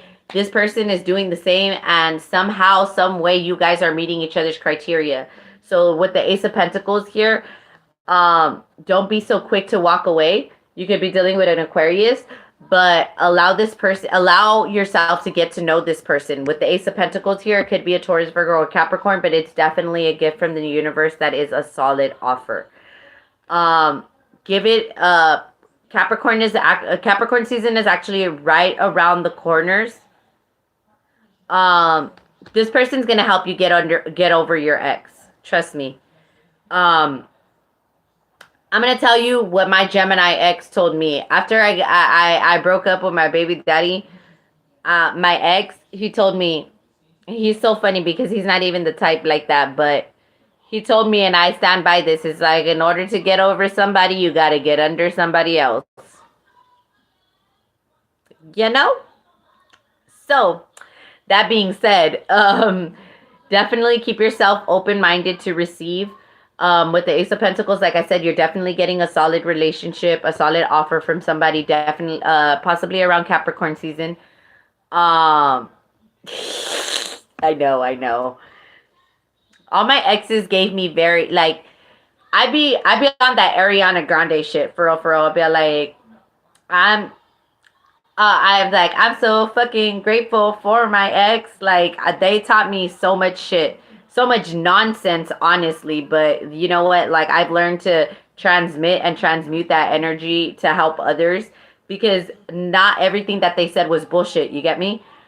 And that's where I'm like, I'm letting you know right now. It's like, you know what? That there's some people's advice that sometimes you have to take it, because you don't know how you're gonna get over somebody sometimes. And this is where, like I was talking earlier about these quote unquote whole phases that we go to.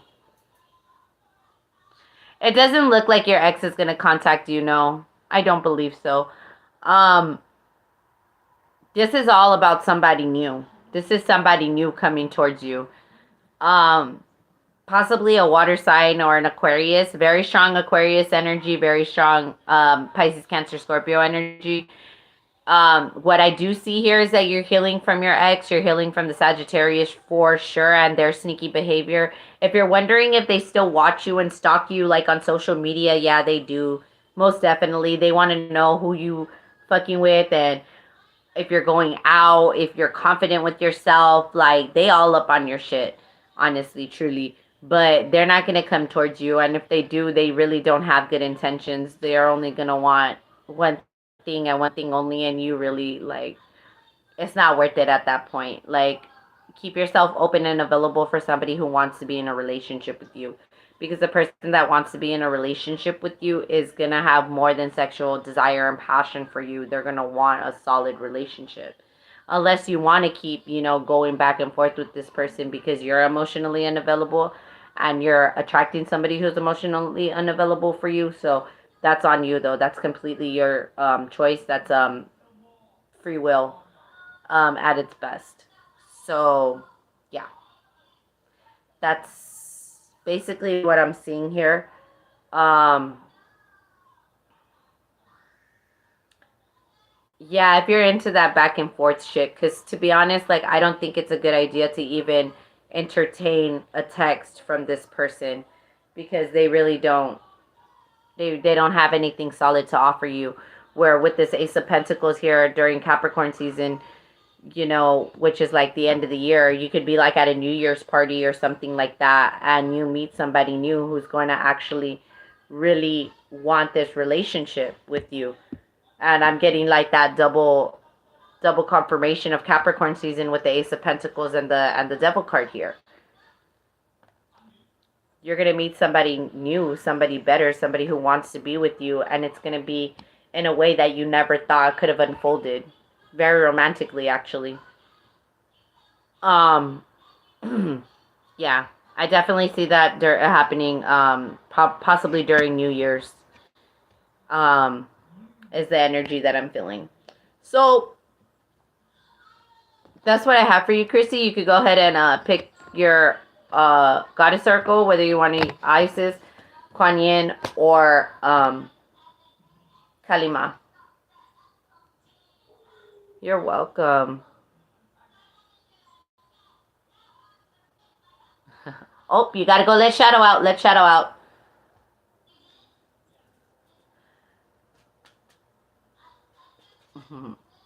Play nice, Aries. Who's after Chrissy?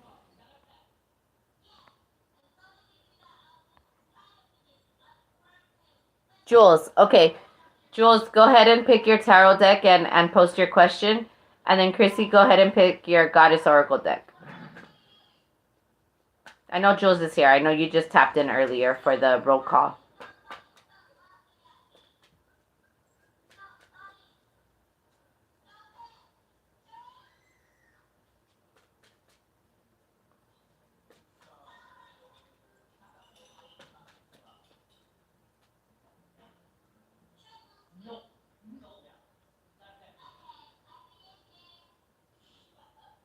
Okay.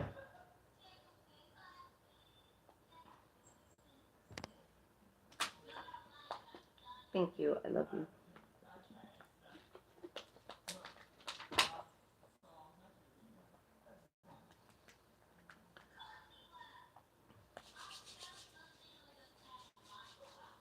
Let's see.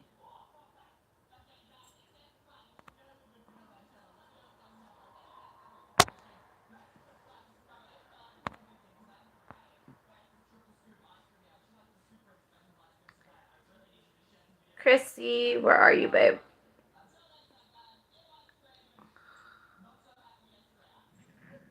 Hey, playing nice, I said.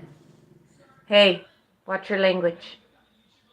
I can correct her. You don't need to talk. Sorry, I'm making sure my cats and my dog get along. Chrissy, do you mind if I choose? Or do you have one like in mind, like in heart?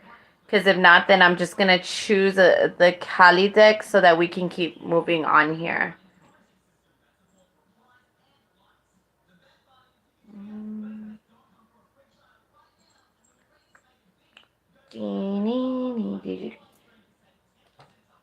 Alrighty, I'm just going to do this for you. And then we're gonna go ahead and move on to Jules.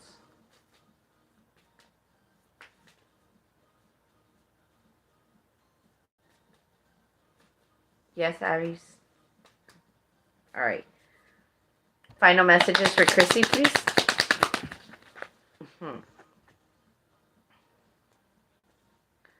Alright. Yeah, when momentum is building and you don't know how to stop fueling the fire or reverse the damage, Kali brings grace and freedom from negative patterning and stubborn mindsets resistant to change.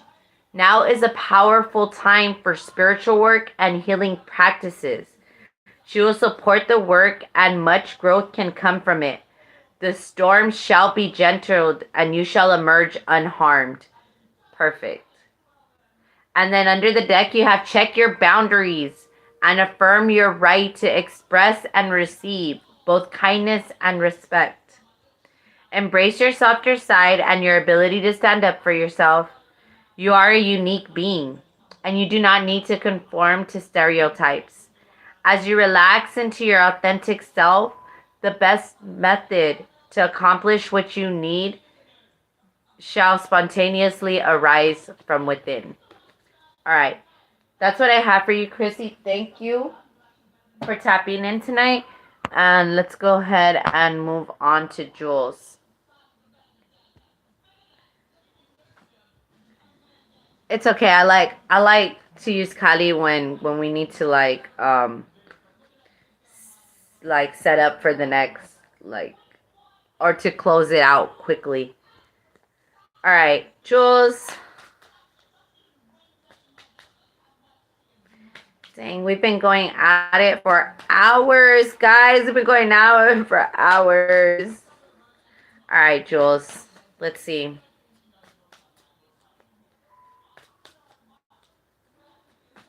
Lifestyles of the rich and the famous. Always complaining. Always complaining.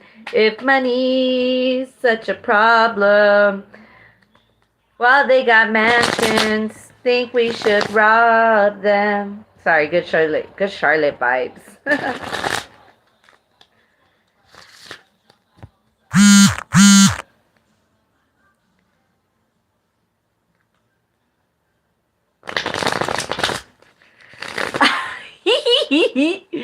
Right? I love Good Charlotte. They're gonna be in Vegas next summer or next year in October for the When We Were Young festival. Blink 182 is gonna be there. Good Charlotte, The Offspring, like man. Man. I really hope to attend there when next year. All right. Let's see.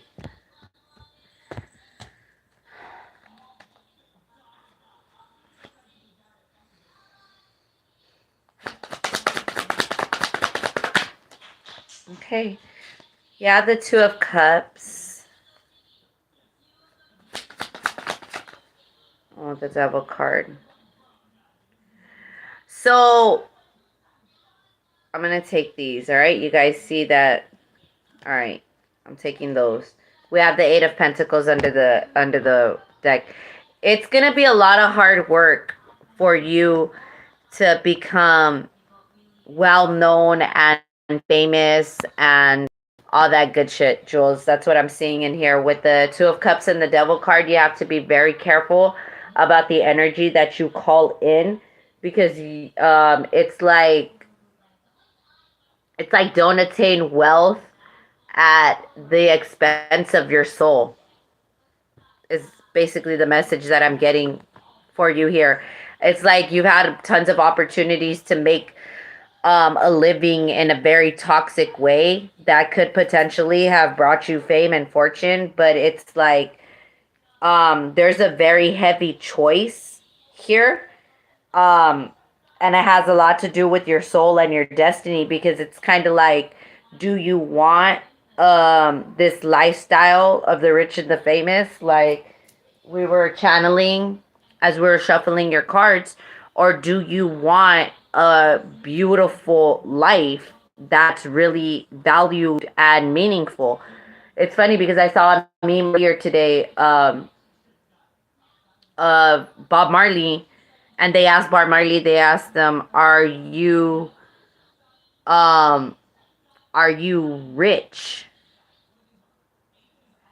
And he asked the person, the interviewer, if if he was, what does he mean by that? What he asked, do you make a lot of money with your music? So then Bob Marley asked, what is a lot of money to you? And he goes, that's a good question. So then he goes on to ask him, he goes, do you make millions of dollars off of your music?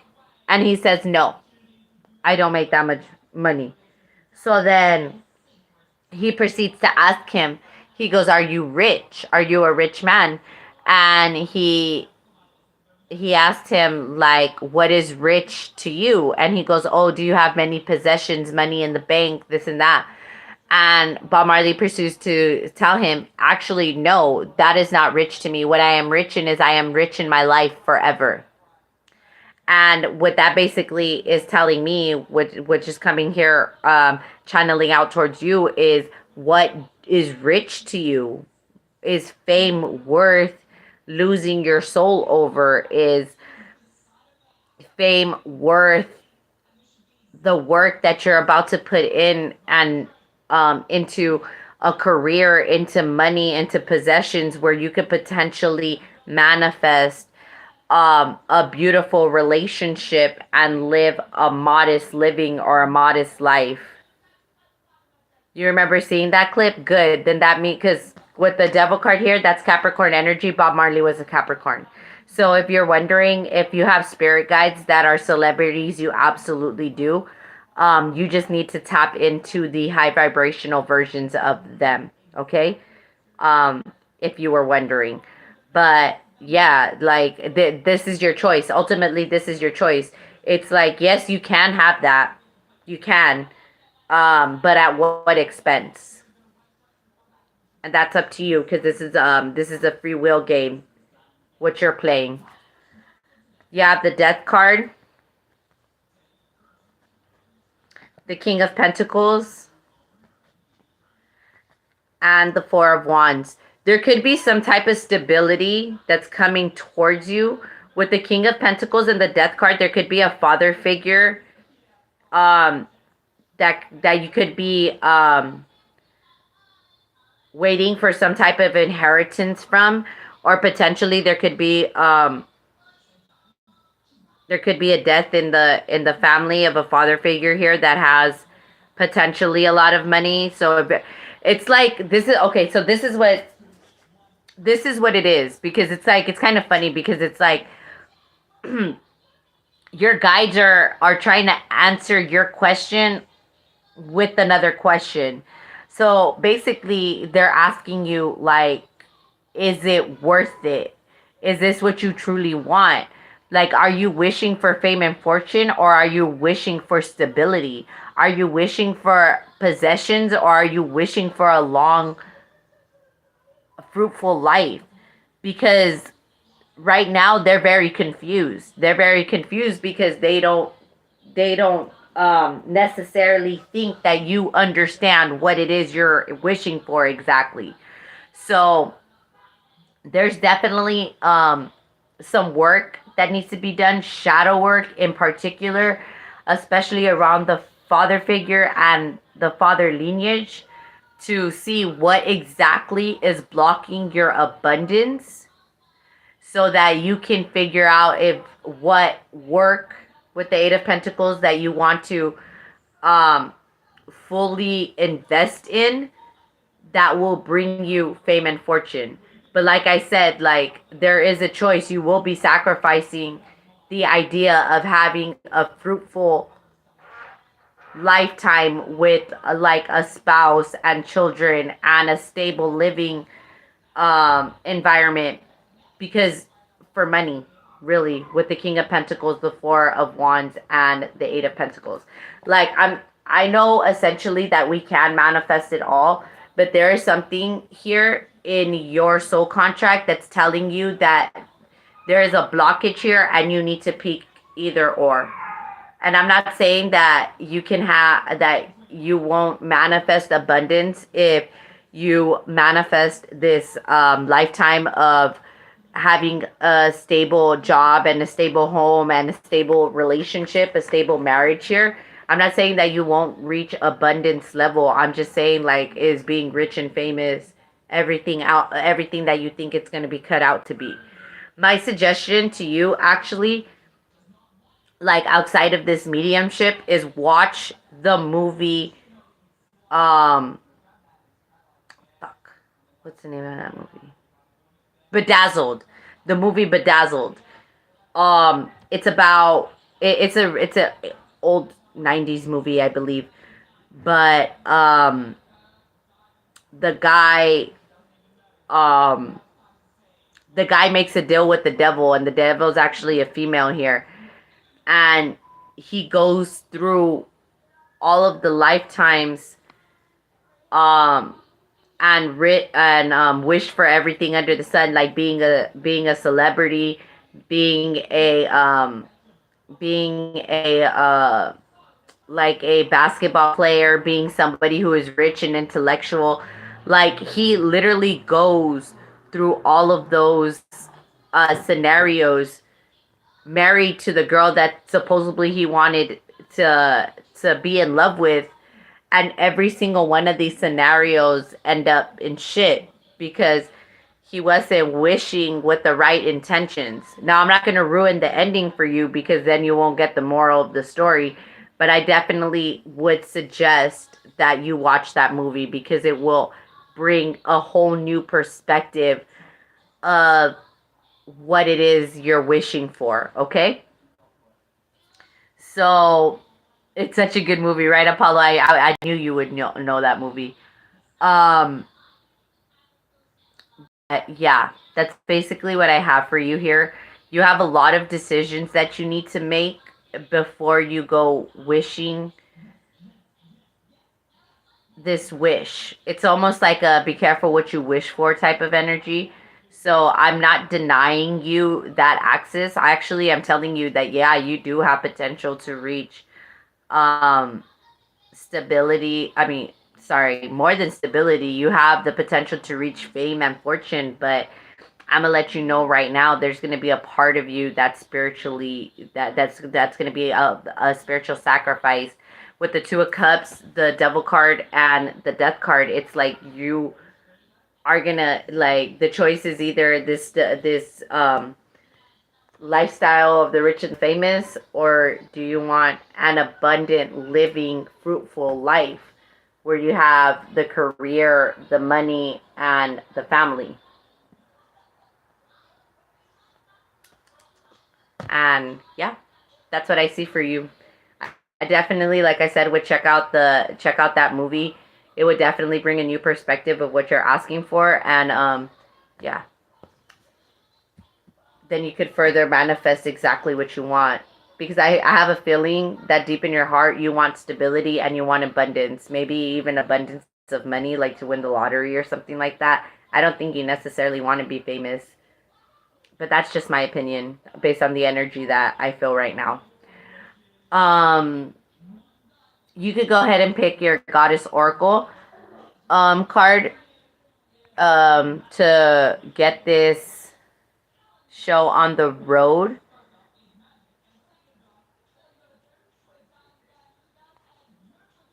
And then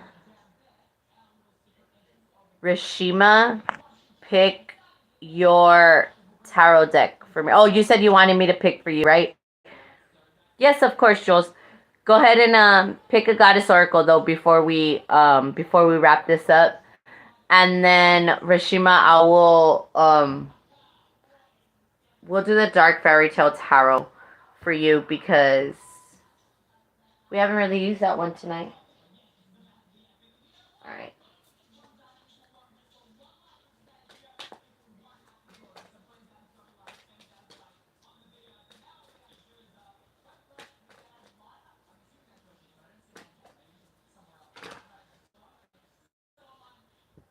Oh yeah, the Serpent of Fire, Priestess of the Serpent Sisterhood.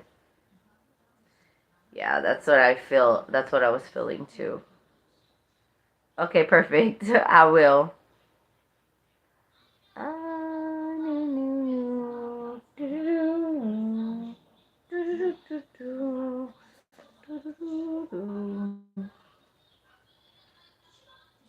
Listen, Jules, this is a very, very important decision for you because potentially, if you make the right decision on the way that you're about to take your soul journey, you may not have to reincarnate again. And trust me, when I tell you, that is one of the best things to hear, that you don't have to reincarnate, you never have to come back to this planet again. Bruh, sign me up. So, no pressure, but, just know that that potentially is, something that you might want to consider. Yeah, Priestess of the Serpent Sisterhood. Isis, Priestess of the Serpent Sisterhood, and Queen of the Serpent of Fire. Guides you through transformation now. As your energy field grows stronger and old energies are burned away in the process of your growth, trust that you are growing and are more capable than you have ever been previously. Do not assess your current ability based on past standards, as they no longer apply to you. You are stronger and more powerful now than you have ever been before. You need to learn afresh what you are capable of, and Isis is here to help you now.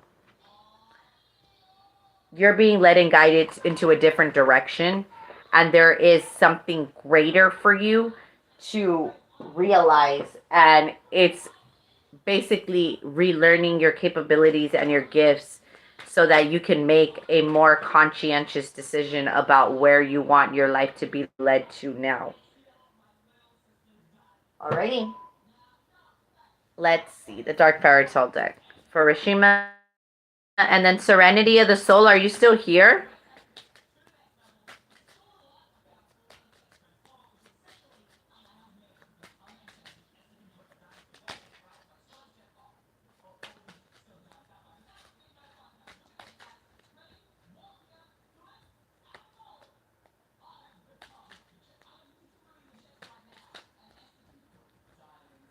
Alrighty, Rashima.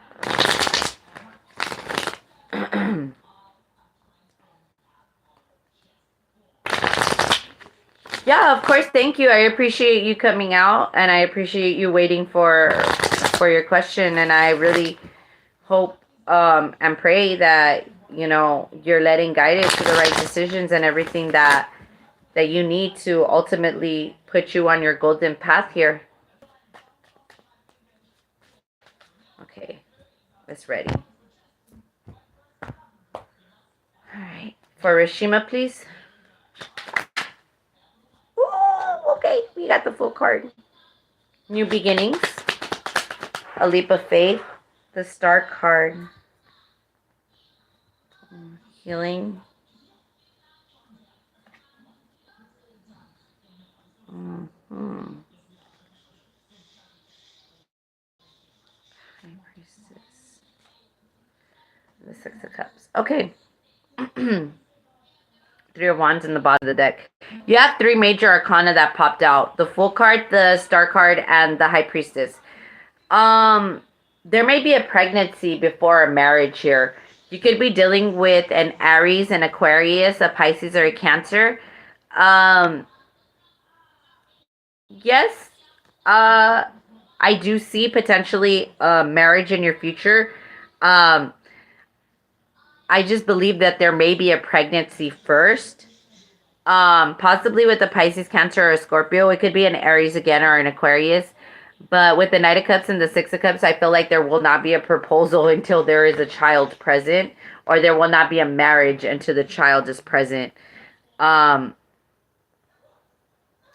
for example, like if you are dating someone and you two get pregnant rather quickly, um, this person might be like 6 months pregnant, or the baby might be 6 months.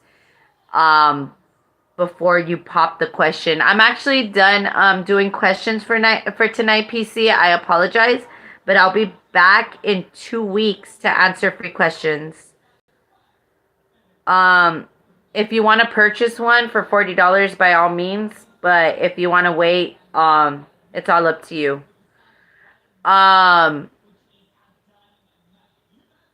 yeah, so this is what yeah, of course. Um, yeah. So I know there might be disappointment here. Rishima is like kind of what I'm seeing here, because I'm pretty sure you want this energy of, oh, I meet the girl, I fall in love with her, we get married, and then we have kids. This is going to be a speedy process here. It's like you're going to meet this person, you're going to trust this person, and you guys are going to get pregnant rather quickly together. I don't believe this is going to happen until next year, though.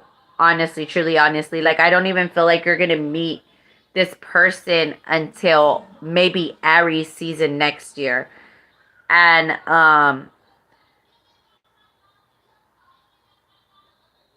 yeah. Yeah. Possibly Pisces season. Like, you might meet them during Pisces season. It's like Aquarius, Pisces, Aries season. Like, yeah. It's like you're gonna feel this person drawn to you. Since Aquarius season, you're gonna feel this person. During Pisces season, you're gonna be like, okay, like where is this person at? Like I know that there's a soulmate coming, and then by Aries season, boom, you're gonna meet this person. And I feel like it's going to be, it could be a Cancer. It doesn't have to be. It could, like I said, it could be an Aquarius, but strong Scorpio energy. But this person is already waiting for you with the Three of Wands here, and secretly you're waiting for them too. That's why it's definitely a past life soulmate. It's like, don't be surprised if you fall in love with this person rather quickly. Almost, yeah, I got one last person. Okay, thank God. And then I can show you my magic trick. It's a good one. Okay, awesome. The Knight of Cups is telling me that, yeah, there's going to be a lot of love and a lot of dates rather quickly. The Six of Cups is also telling me that this is a past life soulmate, so there will be mutual love here. With the Six of Cups and the Knight of Cups, that's the Seven of Cups all together. Do not be confused, because you might think that this person is like only here for like sexual energy, or maybe vice versa. Maybe they might think that you're just here for that. Make sure that you keep an open communication with this person, because when it comes out, yeah, yep, there's definitely a pregnancy before a marriage. And I feel like, can you close the door, please? Your TV is very loud. Thank you. Um, yeah, there's that, like, and that's why I'm saying, I know, like, it seems like worrisome, or it feels like, fuck, that's not what I wanted it, how I wanted it to happen. But it's kind of like God's like trying to let you know, like, this, it's under my timing, not under your timing. And that you want a marriage, and you want someone to love you, and you want someone to marry you. You need to let loose a little bit. And like, I'm telling you, like, I understand, especially like as a female, like, it's scary knowing that, potentially the next person that I sleep with, we're gonna get pregnant. Like, that's scary. But just protect yourself if that's not what you want to happen. take the necessary precautions, but be like, you're going to have to trust that this was meant for you.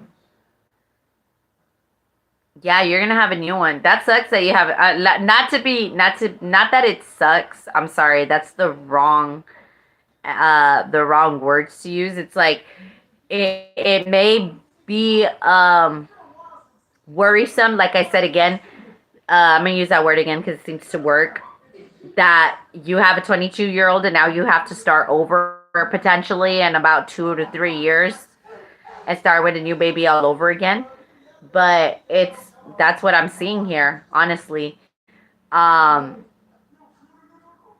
and it might be quite a shock or a surprise to get back into into the dating field, or get back into getting to know somebody, and then this happening. But just know it's going to be with the right person.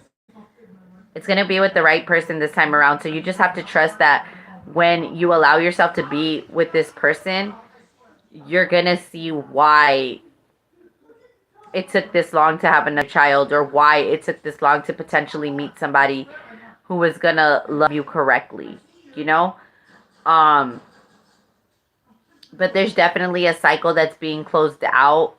22, that's an angel number, so I do feel like there's a 22-year cycle that is being closed out, not just with your child, but I feel like just in general with you, with your body, with your aura, with your spiritual journey here.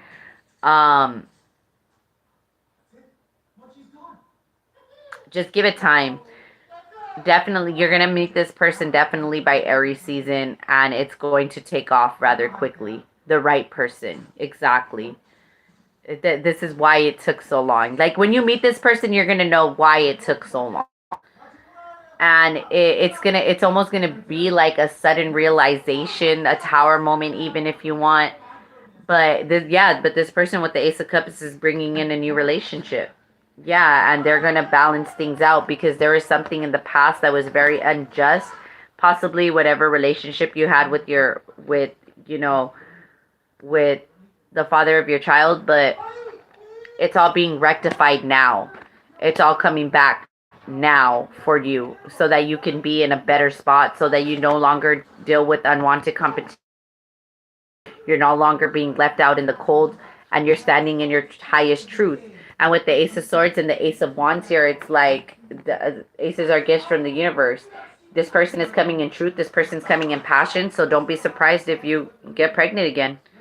It's just the way it goes. The King of Pentacles popped out as well. So this person could be a single father themselves, or a single parent themselves. Could be dealing with the Taurus, Virgo, or Capricorn. But this person is going to bring in stability, and they're going to bring in something that you feel like you were missing. And when you feel the connection, you're no longer going to doubt yourself. And you're not going to doubt why this has taken so long to come together. All right. That's what I have for you. You're good. All right, that's what I have for you, Rishima. I do see it in your cards. I do see a pregnancy before the marriage. Unfortunately, I know we as humans always want to control the way that we want, our love story to unfold. And I think this is a perfect example of God saying, you know what, like, love is gonna unfold under unconditional timing, and my timing is the best timing. So just don't try to keep yourself from giving yourself harsh judgments. Know that just because it's not just because something is not folding in a way that society deems acceptable, do not think that it's not acceptable for you. Like, if God didn't want shit to unfold for you in your life the way that it was supposed to unfold, then he would detour it. He would allow something to stop it, divine intervention. So sometimes what we deem as you know, something horrible is actually something that's saving us.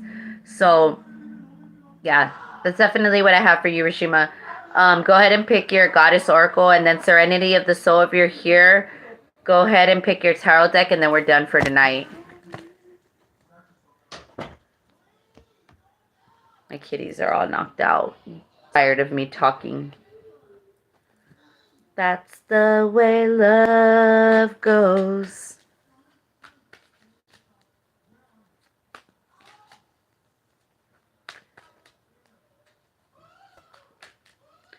Yes, indeed. Thank you for sticking out, Rishima, for till the very end. Seriously.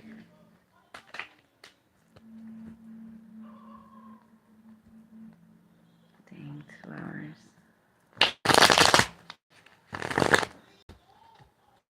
I can pick. Okay, cool.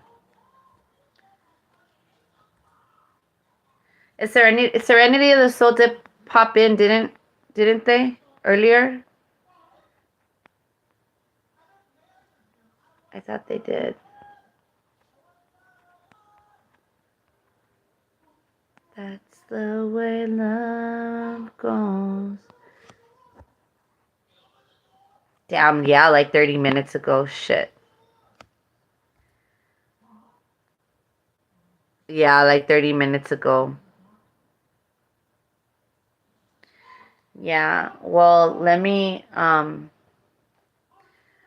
do this oracle card for Rishima, and hopefully they pop back in, because if not, they're gonna miss it. I'm gonna do the Quan Yin oracle. Puha, I'm actually done doing free questions for the night. You know, you're welcome to purchase one for $40. If not, then I will be back in 2 weeks for another free question Friday session. But it's totally up to you, you know, whatever you're comfortable with.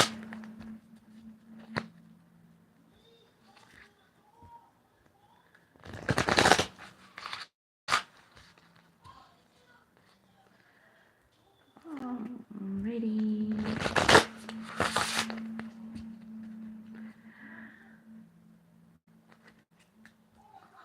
You think Serenity of the Soul fell asleep? I kind of want to do that when I'm done. You know what? I'm not as drained as I usually am, though.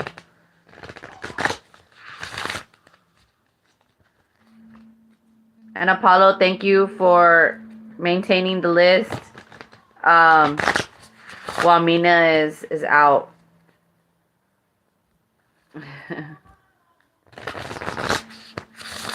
Hopefully she's sleeping, because, dude, it's Saturday, and having her wake up at 6:30 in the morning on a Saturday is not a fun time. I just appreciate her being here.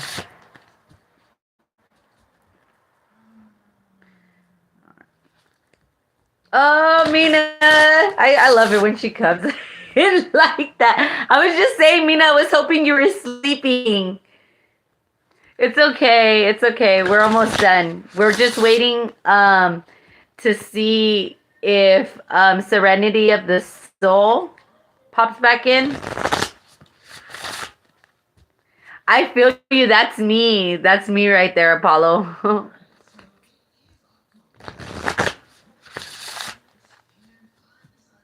You have FOMO, Mina. You have fear of missing out. That's why. That's why you hate sleep. Alrighty.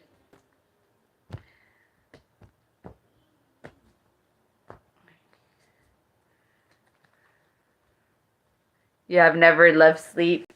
You have always felt like you were going to miss something if you slept too long.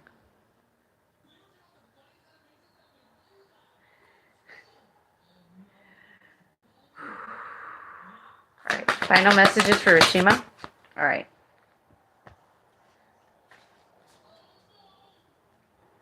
Okay. You have the Ivory Swan Goddess. What is that? Live chat. Hi, Raccoon. I'm actually done taking free questions for tonight. I'm waiting for one more person to come tap in with me before I'm completely done with the night. You could purchase one for $40 if you like. If not, then you can tap in 2 weeks.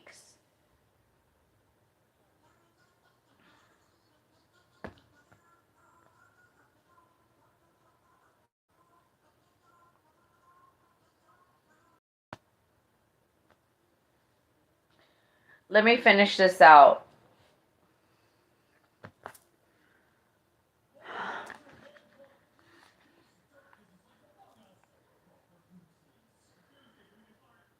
How old are you?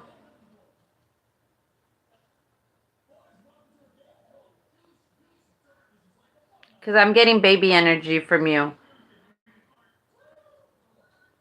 Raccoon.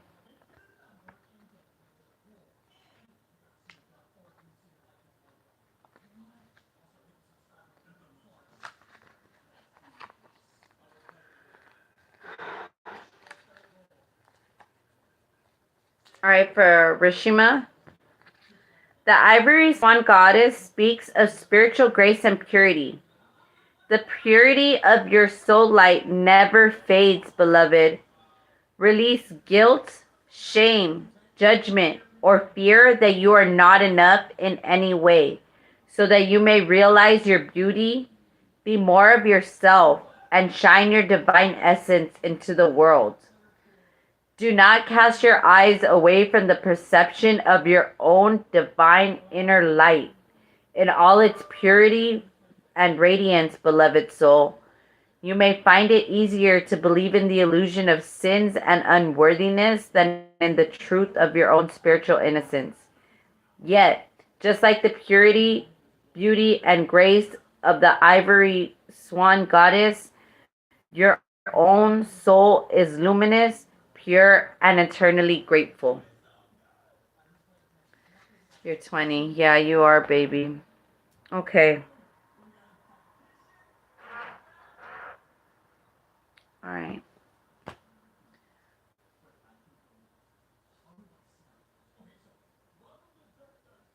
I'm going to do this a little bit different for you.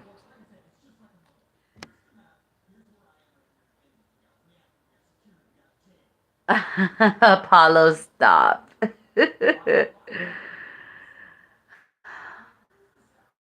Thank you, Rishima. Thank you.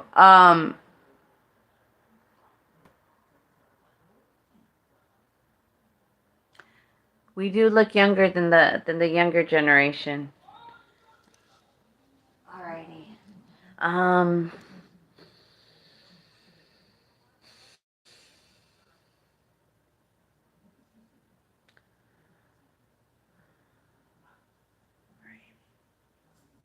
I gotta grab a different tarot, a different deck for you. Give me 1 second.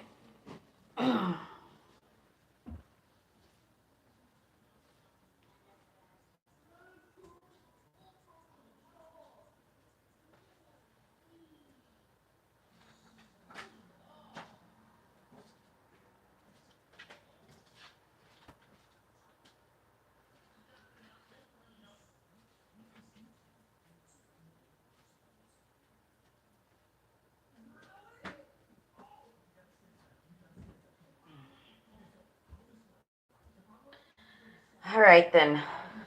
First things first. As a 20-year-old, you're an adult. You're way too old for your mother to be putting hands on you. That's first. Second, we're going to use these angel healing cards, and I'm going to try to answer your question as best as I can. I will pull a couple of tarot cards just because I need to further investigate your mother's energy, but do not allow yourself to be a punching bag. It doesn't matter who you're dealing with. It really doesn't. Your mom should have stopped hitting you when you were like 16, 17 years old. You know, like just the fact that she's putting hands on you is very alarming, not just for you and for me, but for, I'm pretty sure, the audience that we have here as well. So I just wanted to point that out. As a mother myself, I don't hit my son, truly honestly. I have hit my son in the past. I'm not going to lie to you. You know, I'm not going to sit here like I'm a saint, but I don't hit my child. So I don't support that type of behavior.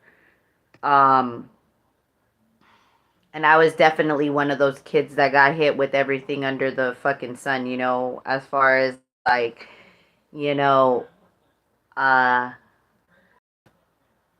like my mom hit me with belts, with shoes, with the, hangers,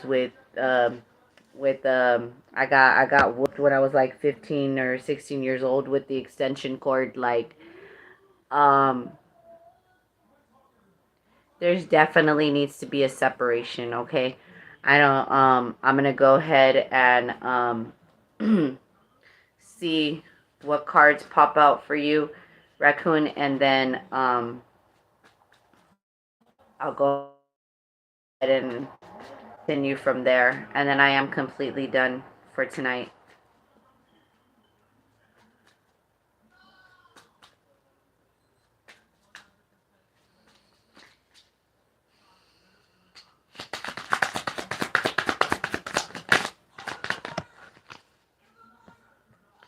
Yeah, the Eight of Wands in the reverse. Your mother doesn't know how to communicate. Gets overwhelmed with feelings, gets overwhelmed with emotions.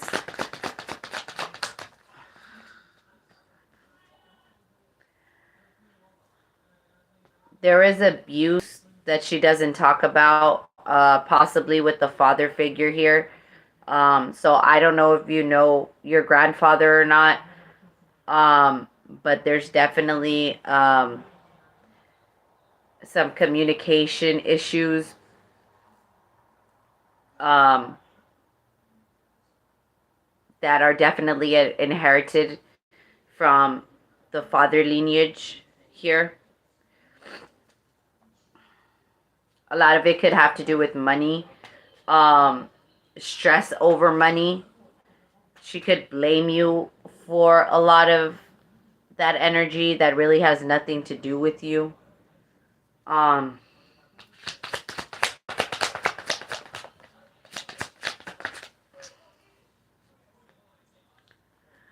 she secretly blames you for missed opportunities in the past, possibly with potential mates she may have been dealing with. Um, your mother's very unhealthy mentally.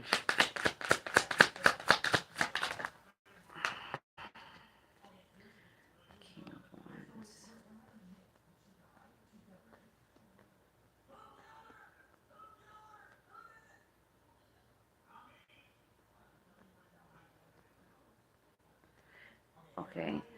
There's physical abuse, there's financial abuse. It's definitely something that she is repeating from her childhood. Yeah, with the Six of Cups here.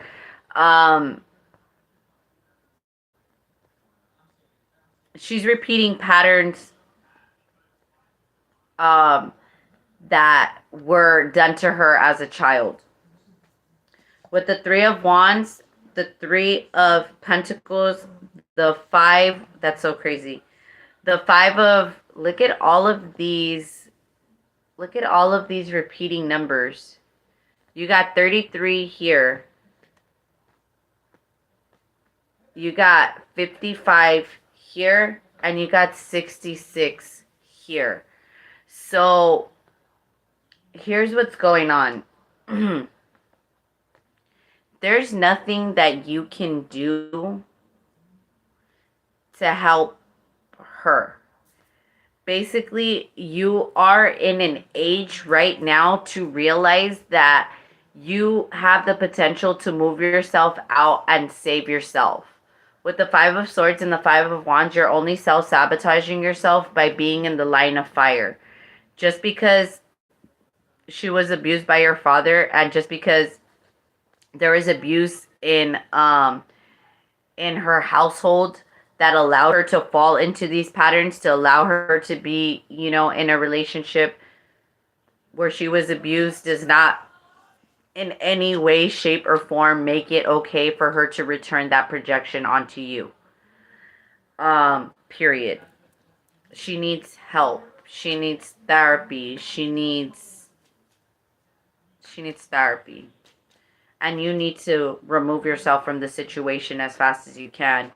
If you don't already have a job, you definitely need to get one. Get your finances together. Get some roommates, whether it be friends or cousins, and get yourself out of arm's distance from her, because eventually the abuse will get so bad. The physical abuse will get so bad that you will not know how to function in society. And a lot of it will be this traumatic trauma bonding that she keeps you in.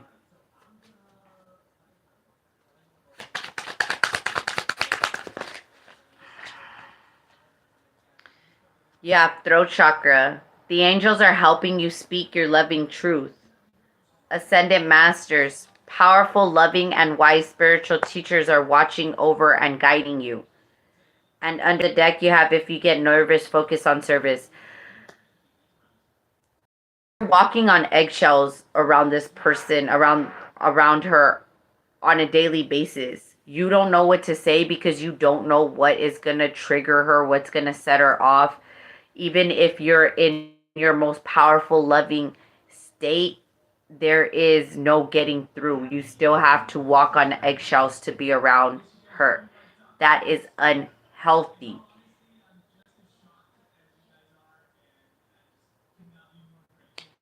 Yeah, you need to be economically independent. You really do. And it like,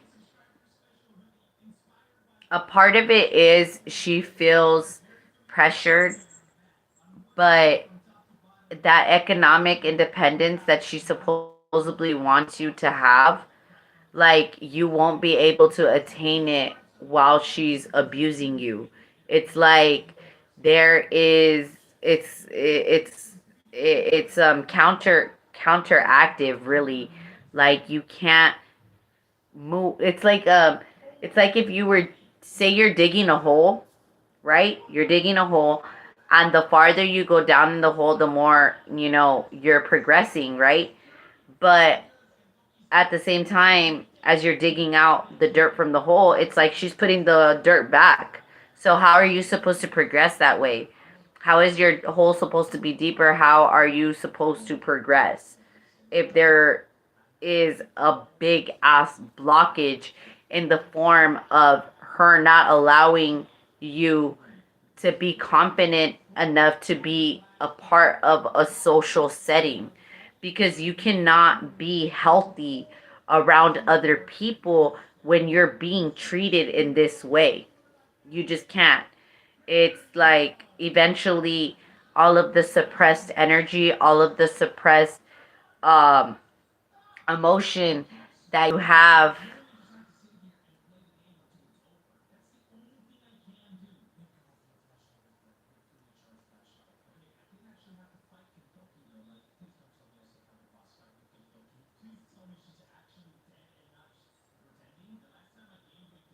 you can't progress in an abusive setting, period. I don't know how you expect to pass tests or to study or to really put your mind into anything if you're being pressured for finances, if you're being pressured, to go to work instead of go to school. Maybe you should, like, honestly, if you like, this may sound fucked up, but I'm gonna tell you like this. It's like, maybe you should leave school altogether and start working until you can afford to pay for school yourself. That way, if you fail your shit, it doesn't fall on anybody but yourself. And I know that I understand that um, it helps a lot to be educated, but you do not need a college education to succeed in life. There's definitely many careers that you can start off in where there is a way for you to progress. You maybe don't need school. Maybe you're not listening. Maybe that's a big part of why she is so frustrated with you. Maybe she's been telling you these things over and over and you don't know how to take them. Instead of taking her advice, to fight her every way, every step of the way. So if she's frustrated over finances and frustrated over trying to keep a roof over your head, and you're 20 years old and you're failing your test, maybe you need to find something different. There is something that is not connecting right now. And here, so you won't feel bad. I went to school for diagnostic medical sonography. For you, those of you who are not in the medical field or do not know what I'm talking about, I went to school to do ultrasounds. I was supposed to be making, after I was done with my schooling, $30 an hour back in like 2015. And I was in internship already, externship, whatever, when my school lost its accreditations. And now I do this for a living, you know? Like, I'm nowhere near the medical field. But you know what? All of that information that I learned, because I even took physics for that class, for that career. I know how sound frequencies and meditations work because of those classes that I took back in 2013, 14, to become a nurse, to become a doctor, to be in the medical field. And now I'm in holistic healing. Obviously, I'm in something similar to what I was trying to do, you know, but it's like all those $30,000 of tuition too, you know, it was like almost down the drain. Thank God that at the time, a few years later, like the Obama Act for the forgiveness for college loans came out, and I was able to free myself of that. But in all reality, like, sometimes we think, especially around that age, especially in that age, because I believe I was about 20 when I was going to school for DMS. And sometimes it's just not our calling, and it's okay. Like, you can forgive yourself for that. Just take some time to know who you are again, and understand that there is a different perspective on both sides. Like, you're frustrated because you don't understand why your mother's frustrated with you, and your mother's frustrated because she doesn't understand why she continues to give you advice and you keep on trying to do things on your own, but at the same time preaching, you know, economic independence. Like, it's very contradicting. Like, she wants you to work hand in hand with her, but she wants you to be independent. There's no way, you know, like, it's one or the other. So the way that you have to see it is, you know, that it is of your best advantage to be economically independent. So take that economic independency and put it into play. Go to work, get yourself a place. Eventually, you will have a little bit of money saved to go back and retry school, maybe under a different major, maybe continue back where you were at. Maybe you'll have a more passionate calling for it after you stepped away from it for a year or two, because you'll appreciate your education more because you're paying for it out of pocket. Um, but my suggestion to you is definitely, like I said, get out of arm's length reach from your mom, because I don't see the abuse getting better so much as getting worse. But I do feel like you definitely need to take a break from school and focus on this being economically independent issue, so that you can push your way through.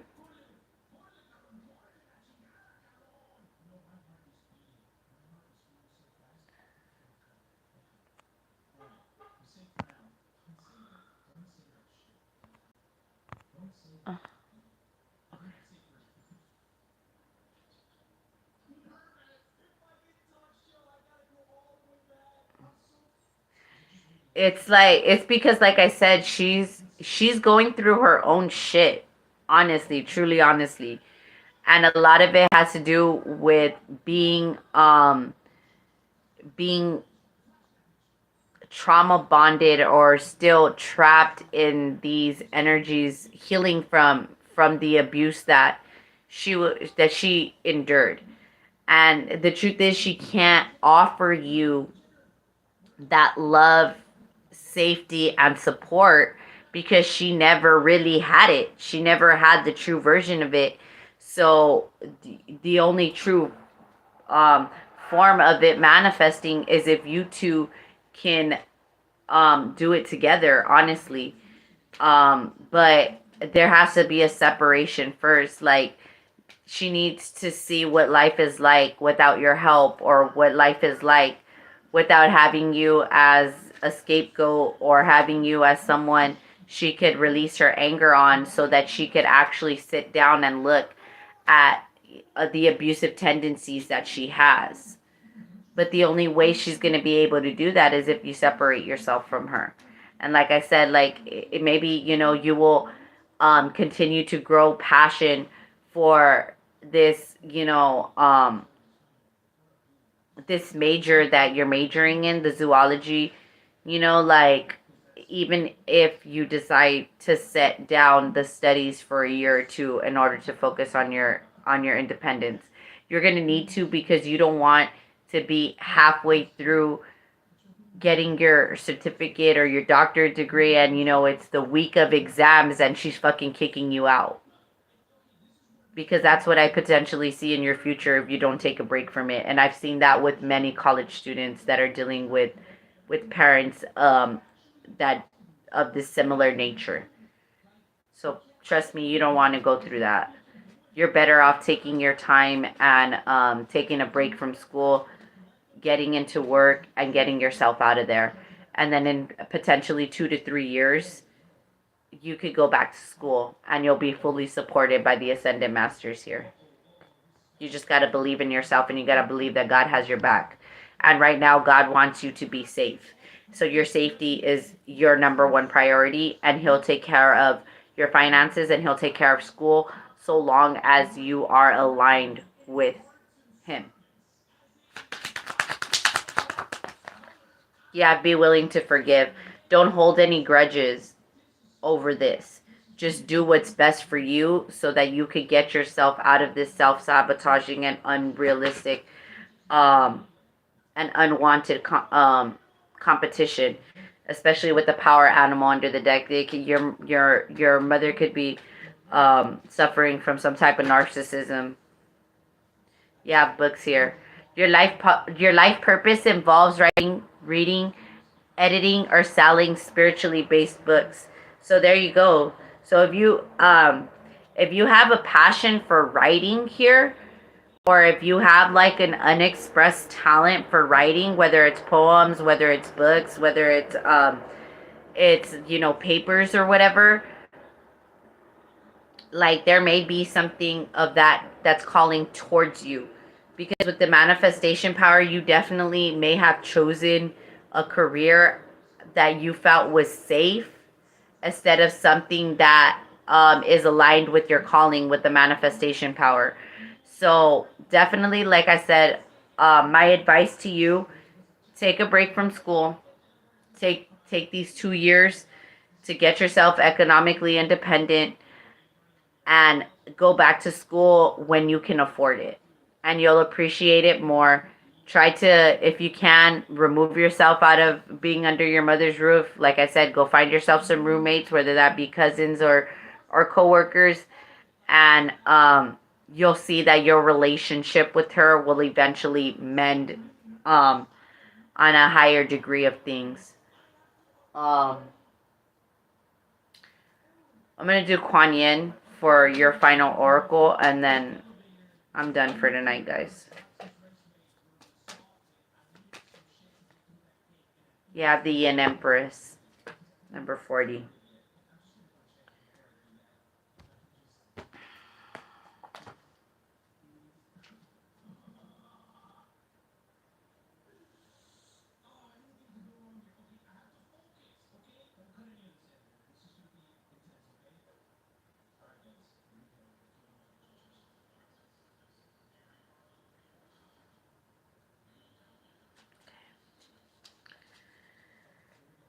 Yeah, the Yin Empress.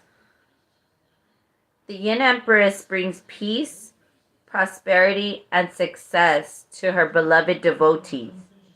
Your sole purpose includes healing and empowerment of the divine feminine, the Yin Empress herself. You gain power, assistance, and untold blessings in following your sole purpose. You are lifted and supported in your sacred work now. You are a spiritual leader and pioneer, and part of what you are here to do for the planet on a soul level, whether you're a man or a woman, is to empower the divine feminine, the cosmic empress of yin or divine feminine energy, so that we may live in a more balance as a species on the earth. So yeah, look, I definitely do feel like you are in alignment with that zoology degree. But even the right things cannot manifest at the right time if you're not in vibrational alignment with it. So just understand that for the now, it's okay to let go of these dreams and aspirations and shelve them, knowing that you'll be able to come back to them and know that you are very much supported by the Ascended Masters. The Divine Feminine is only now making her resurgence on this planet, and many do not understand her. Your sacred task, for which you will be richly supported, nourished, and rewarded, is to help live her truths now. In doing so, you are planting seeds of awareness and experience for others to draw from when they too are ready to live into her sacred truths. This will explain why at times you feel like you do not fit into current culture. You are not meant to, because you are meant to help it to grow and change. In the same way that beloved Quan Yin had a rebellious and compassionate streak and did not fit into the world in the way that it was because she was born to help it heal and ascend, so too does your soul yearn to make a real difference in this world, to help it be free of the fear that leads to competition and domination and power struggles, and instead to live from a place of love and peace. There you go. Compassion is the act of not doing harm to those who have done harm to you. There is power in forgiveness, and there is power in unconditional love. You can love people even that treat you harshly from a distance, so long as you are safe away from them. All right, guys. That was a very heavy reading. Raccoon, I wish you the best. I'm sending you a lot of love, a lot of prayers, and I hope that everything turns out well for you. Mina, Apollo, always a pleasure. Thank you guys. I love you guys for all of your help. And thank you everyone that came out in support for your free questions. Remember to follow me over on Instagram, guys. You could also follow me on TikTok if you guys want to book personal sessions. You could do that either via Instagram or via my website. All right.